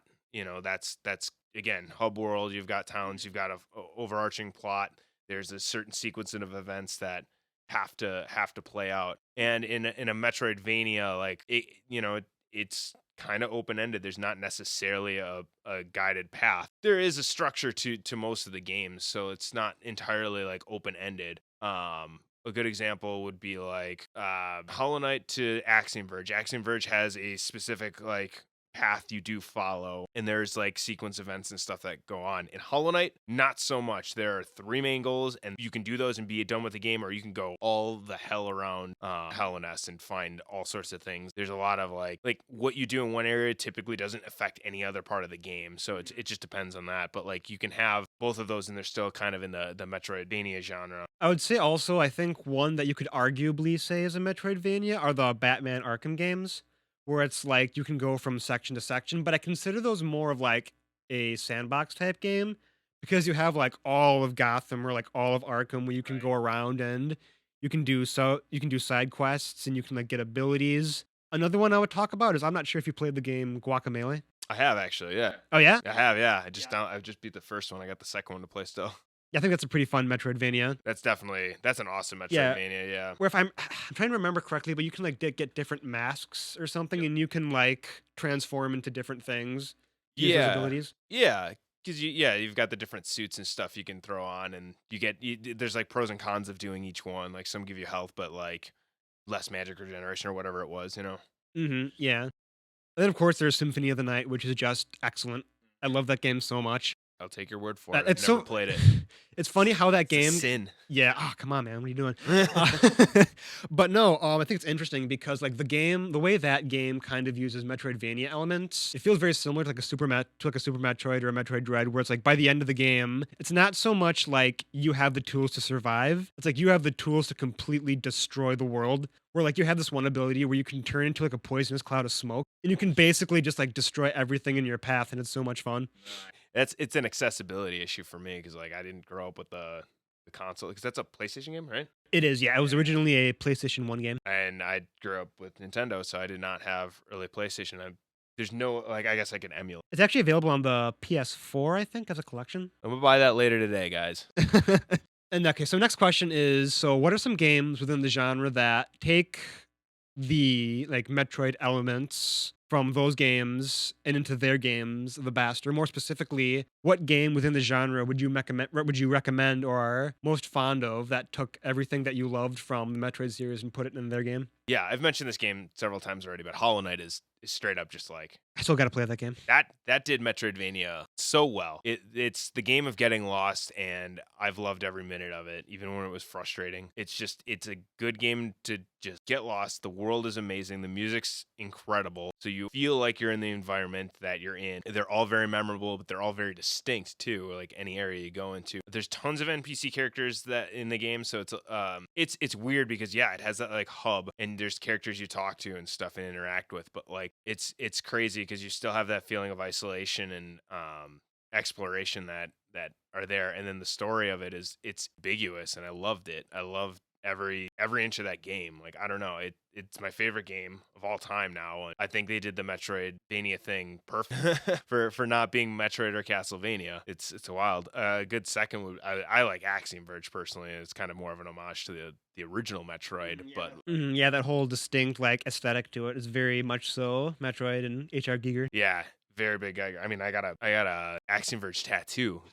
No, yeah, I love that game a lot. But they did a really good job with like the more shooter style version of approach to it. And that's kind of like the thing is, are you going to be shooting or are you going to be swinging a sword around? And Guacamelee turned it on its head. It's like, no, we're going to be a beat 'em up brawler Metroidvania, which was it was a good idea. And I love that. Not only did it like tangent on Guacamelee, but I love what they did all around as a Metroidvania because it feels like it should be a Zelda game, but it's not because you're going into like dungeons, but there's still like crossing paths and navigation and stuff like that in an overarching world. So like the dungeons are still their own area, much like the towns are, and they're still like kind of level-ish feeling, but still like Metroid like. And also I just like that it's the Mexican heritage and stuff. So I really relate to that a lot, and it's awesome. I don't see a lot of that in games, so that's really warm and fuzzy to my heart. I gotta replay that. I remember that being a lot of fun last time I played it. Super fun. Yeah, some more Metroidvanians I'm actually gonna throw out there is Blasphemous. Have you ever heard of Blasphemous? I've heard of it. I've never played it. It's a super like creepy Catholic inspired Metroidvania where you're playing as this knight and you're kind of going through this like really desecrated apocalyptic world. It's very much so like a Dark Souls type thing. Okay. Where it's like you're doing all these like Metroidvania things, but like you take damage like really harsh. And there's this one boss. I can't believe I'm saying this. There's this one boss that's just a giant baby. Oh. This giant baby will just like its kill animation, like it'll grab you and just like rip pieces of your arms and legs off. Some like Attack on Titan shit. It's so creepy, but it's awesome. Another one I'm going to recommend if you want like a really small, short, like compact Metroidvania is Momodora Riviera Under the Moonlight. It's this like kind of anime inspired Metroidvania, but like a lot of the boss fights are very personal. There's this one boss fight that feels like you're playing someone online in a fighting game, where it's like you really have to like read their movements and understand their patterns. It's a lot of fun. The bosses are great. You can beat that game in like 4 or 5 hours, but it's a really interesting and unique take on the genre. So another popularization within the gaming community that Metroid helped establish on top of games like Doom is the development of speedrunning. For example, Super Metroid is really popular with speedrunning as the open structure of the game and advanced mechanics let you exploit entire sections of the game where you can go from like one place to another in like really ridiculously fast amount of times. And my question to you is, have you ever attempted to do any of these speedruns in any of the games? I've never attempted to do a speed run, like not like actually timing myself as a speed run. I've only done speedrun tricks and stuff. So like with Super Metroid, like the mock ball to get the super missiles early, so you don't have to fight a boss. Like I actually did that. It's cool to just to do some of these exploits. I like watching it a little bit more than actually trying, but I have done speedrunning sort of dealies, I guess. Metroid Dread, I want to go back and do some of the speedrunning stuff that I've seen though, because there was some cool stuff. I did some of them on my hard playthrough. And I can't believe I beat that game. I beat it on hard like 4 hours and 20 minutes. And I was just like, damn it. Nope. Like, I was just like, I missed the 4 hour mark, but like, it was cool to like see like, oh, I only did 40% of the game, like completion. I was like, oh, that's awesome. But I didn't do all the boss skips. There's some, like there's a lot of really hard to do things, but like getting certain stuff early was fun to do. Yeah, like I think my original playthrough, when I say this in my faves video, was like 8 hours or so. And I was like, damn, I could totally like cut this down to like half if I really wanted to. And I think that challenge is really fun. Yeah, absolutely. I think my first playthrough was like 12 hours. Like I spent a lot of time in that first playthrough, but that's what I like to do in a Metroidvania. I like to explore the hell out of it and take my time. Right. I recommend that for like any type of like Metroid games. Like definitely take your time to like get lost, find things. Is there a particular popular speed run within the community that you're a fan of? Like the one that stands out to me is the finale of Awesome Games Done Quick in 2019. Like the final game was Super Metroid Impossible, I think. Or it's Okay. like a much harder version of the game in which like he beat it in like 3 hours and the crowd was going wild and having so much fun. Holy shit. I haven't seen that, but like no speedrun that I can like recall specifically at an event. Like I just enjoy seeing the games done really fast, like the Metroid Dread ones, like the world record. It's super cool to watch that. My friend Katie Scary, she was doing Metroid Fusion on Twitch just for a while, and like that was always entertaining to watch cuz fucking nailed that shit. It's a cool game to watch be done super fast. Super Metroid multiplayer, watching four people compete, how fast you can beat the game. Yeah, I seen that was a. I think that was a Games Done Quick where they did that. So that was just fun to watch. You know, so that was cool. I've seen so many different ones. There's a what the hell is it? There's this a mod where it's Super Metroid and Link to the Past. I think I saw And that. Yeah. I think people are speedrunning that. I haven't watched a speedrun. I just watched the game. Like it just reminded me because it's Metroid related. But like that, super cool. So going forward, if there's one thing about Metroid that if you're a fan of the series, there aren't really a lot of Metroid games, and whether that's because, they take a really long time to make or they aren't as profitable enough compared to like a Mario or a Zelda to encourage development on games. A lot of indie developers take it upon themselves to make their own Metroid games, whether with Nintendo's consent or not. Yeah. Have you played any of these Metroid fan games? Which ones are your favorite? I actually have not played any of the fan games. I've wanted to play AM2R, but I just never got a hold of it. And it's just something that I haven't looked into as far as like fan ripoffs or anything like that. I shouldn't say ripoff, but spin-offs. It's interesting that you mention M2R because in the case of M2R, these fan games aren't particularly, I'm going to put this nicely, popular among Nintendo as A, they don't own the IP, and two, DMCA takedowns aren't too far behind.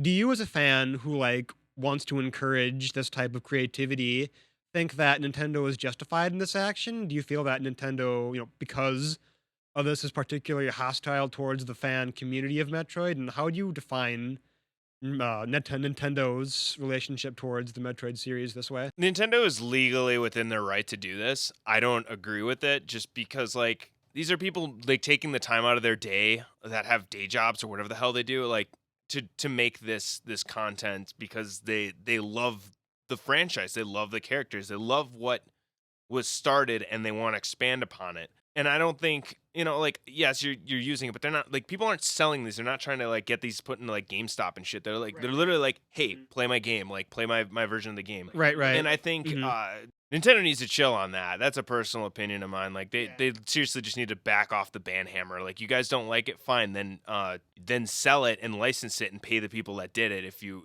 don't like if you I don't know. That's my opinion on it. Like Sega Team did that for Sonic, and it proved to be a really good idea. But like it just shows that like there is a huge dedicated fan base to this franchise, and I like just let it be, man. Like these are people doing this out of their free will. Like they're like that's an incredible thing. This is an incredible thing about what you've started, and I get it. It's your IPs. It's your like legally that's your protected copy written material, but like again, people aren't selling it. People are doing this as an endearment, as a hobby, as like it's no different than I guess covering music in a way. Like you like the original artist's take, like you want to pay homage to that by kind of reinventing it a little bit, and that's kind of how the video game cover thing really is for me. It's like I really like this song. It's not a metal song. Let's make it metal because I like metal, and it might work really well. And sometimes it does. It just does. There's tons of bands that do that shit. There's like Night of the Round that does all Final Fantasy, and it's awesome. Power Glove. Like it. It's that same aspect. For making your own game using someone else's assets, but out of your creativity and from your heart. Right. It's interesting that you mention Sega and Sonic Team because I think the relationship that Sega has with its Sonic fans is way more like way more like hospitable and way more like friendly. Because you see a lot of these like Sonic fan artists. I forget their name, but they did like a Sonic fan comic, and then like a couple years down the road, they're doing the intro for Sonic Mania. Or Yeah, like yeah. the person, like they'll get like artists to work on like the CG Sonic for the Sonic movie.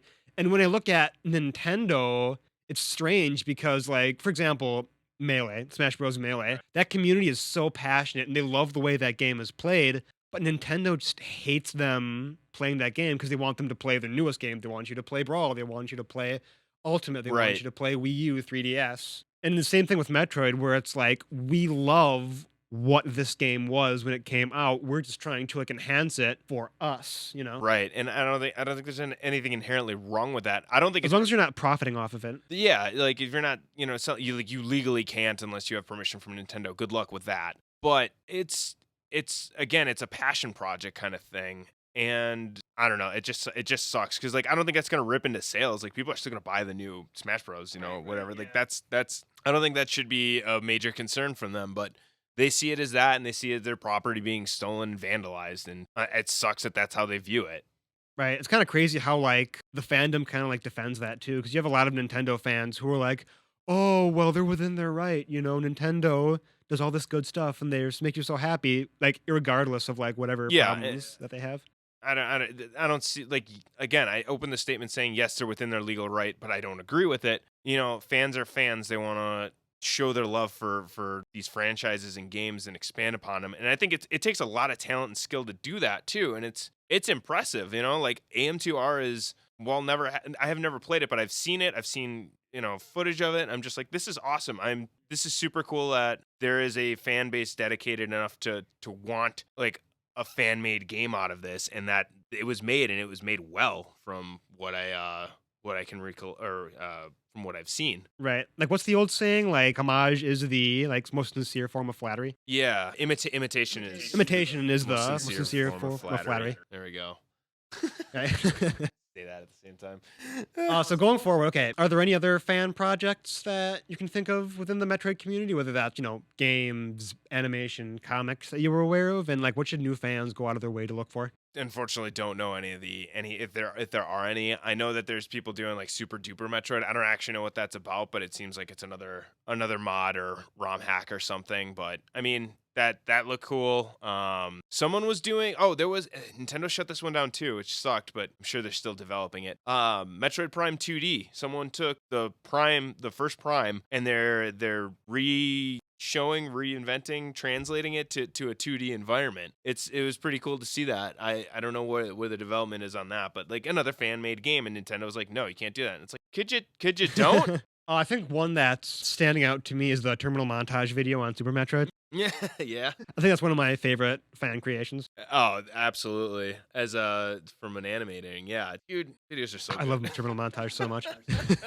Yeah, so to close up this discussion, as we record this, Metroid Dread is slowly on its way to selling 3 million copies, proving to be a success for the franchise. Now, going forward in Metroid Prime 4 maybe being a thing? Question mark. What is something that you personally want to see from the series? Like in terms of what gameplay elements, story, characters would you like to see in a future Metroid game? I kind of hinted on it, but like if we could find a way to do like maybe Prime 4 will take the open world approach, but if you can translate, and I think it's more plausible with say a game like Metroid than maybe like a Zelda, but they did it with Zelda. I don't know, because like there was less dungeons in Breath of the Wild. Like there were none. They were all like the mini dungeons, and I wanted like full blown like puzzle solving, which didn't get that. Though Breath of the Wild's my favorite Zelda game. Beat Ocarina of Time. That's crazy, right? I still need to beat that game. Oh my god. Yeah, it's great. But like for Metroid Prime 4, I'd like to see maybe like a more open environment, because like I would love, because the thing about Metroid is when you get like the missiles, it becomes like something you use globally in the game. But then there's certain areas that only use certain aspects and certain like abilities that, like say you get the shine, or not the shine spark, you get the shine spark in Metroid Prime 2. The area you get it in, like that world has a lot more focus on that, and then in the rest of the world there aren't like new sections of the game that completely deviate from the original area you first explored. There's not a lot of that. So like in an open world environment, it'd be like, okay, cool, we've got this like phaser beam. I'm just gonna make something up, and like it disintegrates certain walls. Well, like you go on one section of the map, you do a lot of like normal things there. But then if you go to the other half of the map, you go to an area you first started, there's another like giant area that's now explorable. And like this is where Hollow Knight kind of did something cool. It's a whole new area that like is completely unessential to the main plot or storyline. Like I want like major deviations, some stuff that like really opens up exploration, secret power-ups, things that like are unnecessary to beating the game at a core level. So I just want a little bit more play with that, something it's a little bit more open-ended, I guess is a better way to put it. I mean like some things from like 3 that I liked, which you were traveling between planets and stuff, which in interplanar travel would be cool too. So if you can make open world space worlds, that would be kind of cool too. See, what you're trying to pitch to me is something that exists and I think would be interesting is a game called Jedi Fallen Order, where it's like you're playing as this character who's kind of like going through dungeons and kind of going through like puzzle environments. But you can also travel to like different planets. For example, like you'll have a planet on Dathomir, or you'll have a planet on Coruscant, for example. You can go to different planets and whatnot, but you can like discover those type of things. So I think something from Metroid where it's like you're on Zebus, you're on SR338, you're on all these different planets, I think would be really interesting. Prime 3 touched on that, but like I want it to be less, I guess, broken up. I want it to be more like it is the same world. There's no loading screens or any kind of like differences and stuff. Like you're in Samus's ship and like you navigate with it and you're actually flying around with it. Like so it might be kind of ambitious to go this big, but like I want to add world building to this in a way too. So there's that aspect. And that's kind of what I would like to see in a Metroid game. I don't think we're going to see it in 4, personally. And I have no idea what we're going to see in 4, considering they're in, like, development hell right now. Yeah, but I'm trying to think too, because like I'm trying to think of games that like take that aspect where it's like you're going from planet to planet. Like there's Jedi Fallen Order. There's the most recent Guardians of the Galaxy game. Okay. That was all about like you kind of like go around your ship and you do types of things and then you go to the actual planet and you can interact with it. One thing I do want to ask too is like when it comes to that, would you prefer the way you get items would be like side missions where you meet a character and they're like, hey, I want you to do this for me. I can give you this item. Or would you prefer it where you're exploring and you find that item, for like example, a morph ball or a ice bomb? Yeah, I'm more partial to exploring on your own. Like the fetch quest kind of thing is a little old to me, and it's not something that I'm too fond of. And it's something that I'm glad like Zelda doesn't do a whole lot, because like it's again in a dungeon you get the main item in the dungeon, use that all around. I like that aspect, but I like think of that in open world terms, and that would be something that'd be super cool. But that's why I like Metroid. It's you get that, you find it, and you can use it elsewhere in the world. Um, it's how relevant it is where you take it is that I want more of that kind of thing. More like it already does a lot, but I want more. So I don't know, I want the supersized sandwich.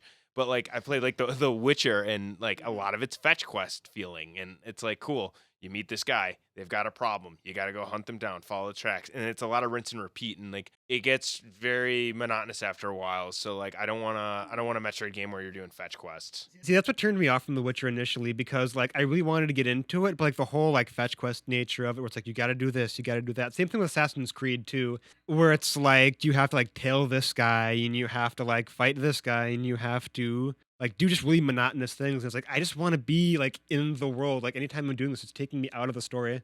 Yeah, it feels like fluff. It's like you don't. It's too much. I love The Witcher, or The Witcher 3, I should say. That's the only one I played, but I like it more for like the story and running around in combat than I do doing those like monotonous fetch quests and side quests like crazy. Like Skyrim's kind of the same way with some of that.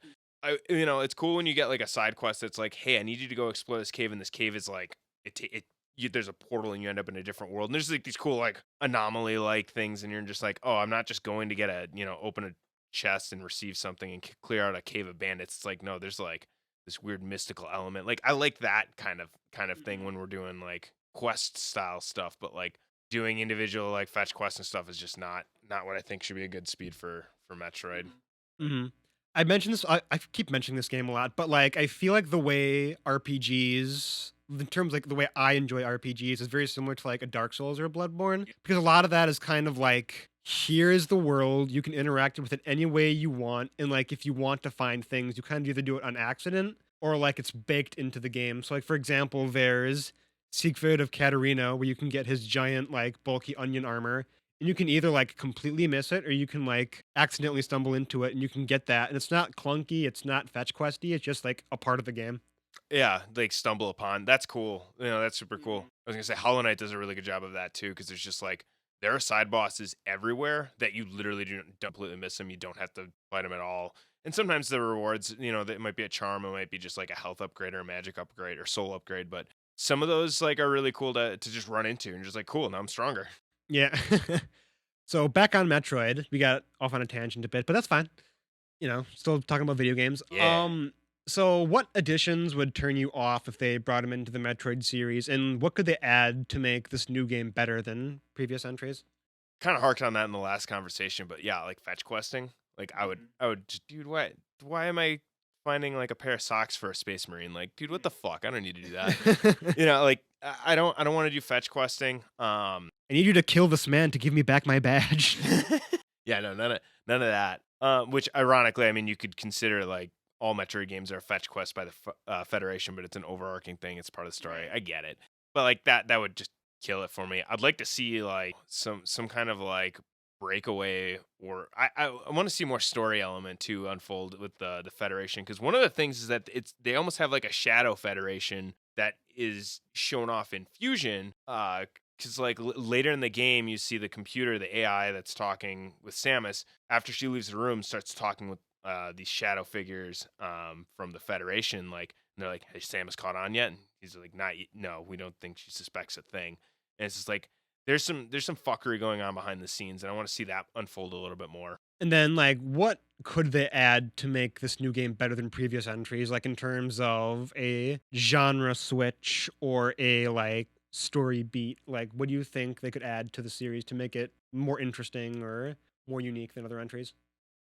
A more open approach to the formula. Like I hark on I've mentioned Hollow Knight before because I really love the get lost aspect. And it's like not all who wander are lost. And I wonder, not all who wander are lost. Like I like that philosophy.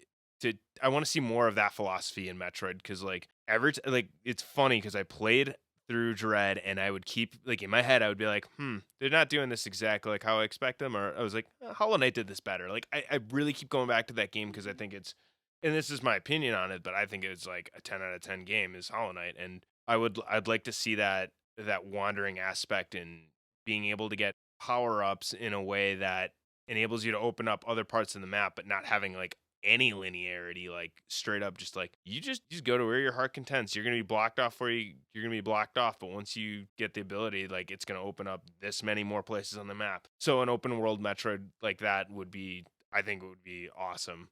3D or 2D. Okay. So, in closing, what are some like final statements that you have? Is there anything else that you would say to a new fan or like fans of Metroid in general? Get your hands on Dread, because that's the easiest one to get a hold of, and I think between that and Super, like those are the two games I recommend playing, and give them a shot. Try it out. Have some patience with it, but like if you're into any if you've played any game similar to them, like a Metroidvania, or want to try something new, and you're a fan of like puzzles, but you also like, do you like maps and navigating? If you're the person that's like in co-pilot on a long trip and like, yep, this is where we go, we're gonna stop here and get gas here, or like take this exit. Like if you're that kind of person that loves like spatial reasoning and navigation, like Metroid is definitely a series for you. All right, awesome. Well, Mr. Gunderslam, I think we had a really meaty, very dense and interesting conversation about Metroid today. Thank you so very much for spending some time and, talking about our favorite space bounty hunter.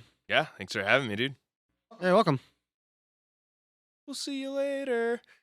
Bye.